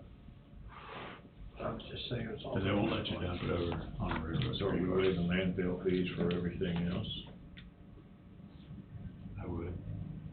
On this? Yep. I mean, that should cut the price down. Well, yeah. Well, it would be crazy not to. I didn't see. Yeah, I don't know if there's anything stated I didn't in see there it about stated waiving anywhere. landfill. Oh, that can be easily put in there. Well, Yeah. That's why I said Yeah. everything not salvageable can be disposed of at a site provided by Coffee County. Yeah, no expense to the contractor. Yeah. And the dirt as well. But they need to haul it. The contractor. The dirt. We're providing the dirt, they have to haul it. Yeah, they have to and haul come it. back. It comes Yeah, back. they have to haul it back. We'll give them the dirt. That should make it cheaper yet. Make a lot of Well, difference. trucking. Are we gonna be loading the dirt out there for them, or are they gonna supply equipment out there to load it? They're just gonna take a lot of loads of dirt. I think it'd be up to them to load it, because that could be on their And schedule keep it then. clean, keep it the cleanest. Yeah. That'd be their schedule. We would supply the dirt for bringing the site back to level. I don't know how to word that. Yeah. I call it filling in the void. Yeah. But You will have to load and haul. We'll give you the dirt. I'm trying to remedy one, and my dirt contractor that I normally work with, he said the clay I've got, he said I could do 1 foot lift, as long as I had a sheet foot roller. Mm-hmm. Anything less than that, you'd want to go to 6 inch. So it may have been a little more detailed than what you wanted. You're fine. It's detailed, there's enough pages for it. It's okay. Yep, you got us covered. But actually, something that we could, like, this one's designed for that, if you could just, like, go in there, and next time you strike demolition of the church, it just says construction of a parking lot or whatever the heck. Yeah. I don't know. So, I think we can get it to where they can be customized. I mean, this is the template that all others will probably stem off of. I do know it was brought to my attention this morning that this is gonna come up in roundtable, that you do parking lot, there's concrete, and that there was one, I don't know what it is, I don't know if it was cistern they just filled in with concrete, just pumped it full of concrete, but like the size of this table, and which he can't load it, he's having to break it up, so there could, I'm not gonna say there's gonna be, but there possibly is gonna be some extra charges, but I don't feel that's correct either, so. It looked like there was more there than what I. There's a lot of concrete. There's more there than what I ever expected. What was ever met the eye. Used to be a filling station there, I guess, a full service station. They had So, a pit there, Skilly. change oil. Skilly station. Yeah, I bet that's what they did, Way I beyond bet my they filled time. that pit in with concrete. Well, he said there was a cistern there too, but he said There's a pump. some of it's that pit area. There's a lot of concrete there that could potentially drive the cost up a little bit, I would think, maybe. Warned, I don't know. You're talking about a potential change order. Yes. Well, what? Well, I don't know if it's gonna be called a change order or just an add-on, because you're not changing anything, you're still demolishing it, you're still taking it out. It's just gonna take a lot longer than what is expected. Don't know where that cistern's at, I mean, I think you change the value of it, you would have to go through a It change. didn't have to be taken out. Well, I don't know, all concrete to be removed, I mean, that was. Well, true, but depending on where that cistern is, I mean, If you leave some up there, you'll regret it later, sooner or later. I guess what I'm saying is if it's not Don't leave even nothing in. where the offsets would even allow you to build. Right, it's not that issue, Because you got utilities running to it now, but I don't know, So anyway. I have not seen it, I was gonna go by there. So we can throw this away, there's gonna be changes coming? Yep. Okay. What else you got for us? I need to request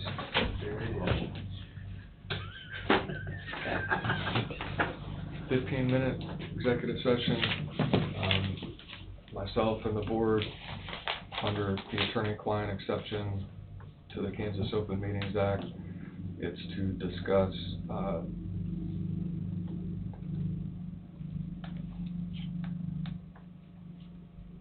pending litigation,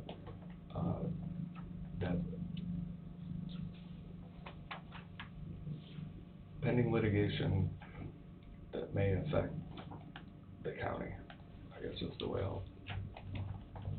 that the county has a vested interest in, I guess is the way to put it. So move. All second. Break on the way down. Yes, Don's moved, Tim seconded, executive session, board and Wade, 15-minute. We will go in at 1:24. All in favor, say aye. Oh, all in favor, say aye. And it's legal advice relating to. Legal advice. Okay. We're in at 1:24.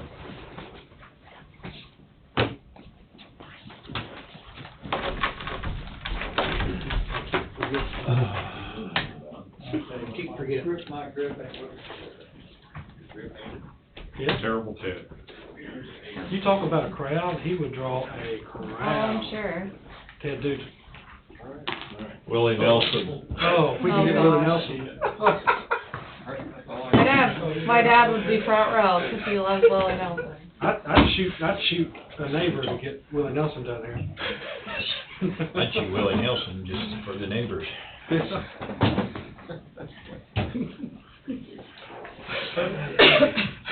What? You don't wanna know.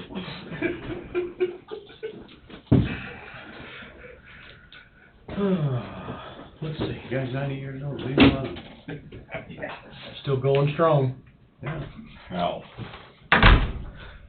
We'll be. Clean Monday, sitting strong. All right. Last week, we received a letter from, and I don't have it, I took it home with me, about the COVID money. I received a phone call from an individual that sparked the letter.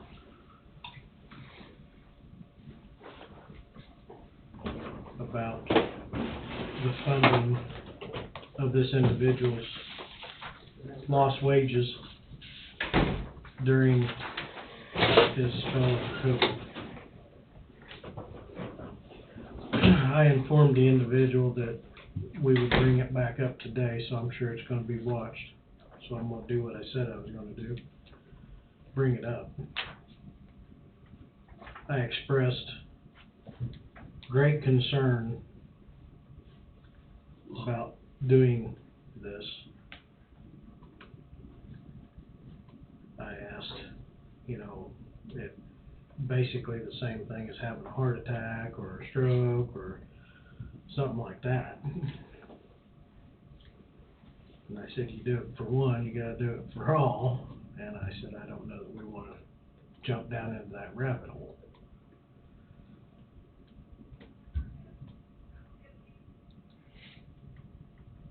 Yeah, it'd be like many other things. I mean, I sympathize with the individual. I do. I had a family member go through a major ordeal during this COVID deal. It had nothing to do with COVID, but there was fundraisers put on. I mean, things to be done here to help this individual. I know of them, I'd be more than happy to attend, but you're exactly right. I mean, you're opening the door. I know the individual very, very, very well. And of course, everything in here is figured gross, not a net. Right. And I know this individual had a pretty rough time there for some time, and maybe still is. But I personally can't. I don't think we get involved and start doing things like this. I feel we're opening the can of worms. And I got the greatest respect for the individual. I do as well.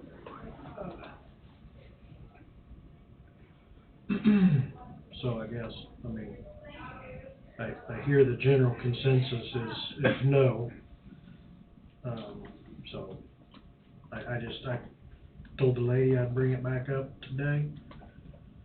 We would review it again. He is legit. It is all legit, as far as his authority and stuff like that, but and I understand that the monies are for something like this, but as a county, I just don't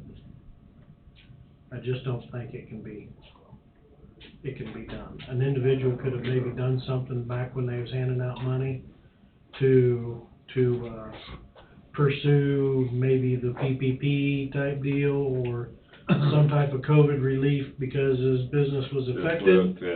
It might have fit in at that time. I think some of those programs are still alive, aren't they? Some of them are a little bit. They are, I believe. And maybe they need to research that avenue. But I just feel, Bobby, we're talking about the letter. I just feel that as a county, as a board, that we don't want to start. I feel for the individual, I do truly. I do too. And I appreciate the call that she gave me, but I just don't think that we probably need to jump down that Understood. hole.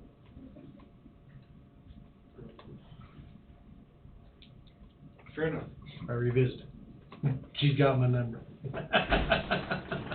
Like I say again, I believe some of those PPPs or payment PPPs, yeah, are still available. I mean, they have to be, 'cause I'm getting faxes every day, somebody want me to sign up. I'm getting emails, yeah, I'm getting emails as well. Yeah, same thing, yeah. Low interest loans, still out there, Yeah. so. I sent them all that. I said, as alternatives to anything here, I said, this is some other things, and I gave them all of them. Right. So, Bobby, you got anything else for us today? Less than 1 minute. Been working with Wade on the zoning enforcement of certain things within the county. I think we've reached an agreement, an understanding. Carl Lee's been part of that conversation, but there are other things. We have so many gaps in the zoning code. There's somebody, for instance, wanting to put a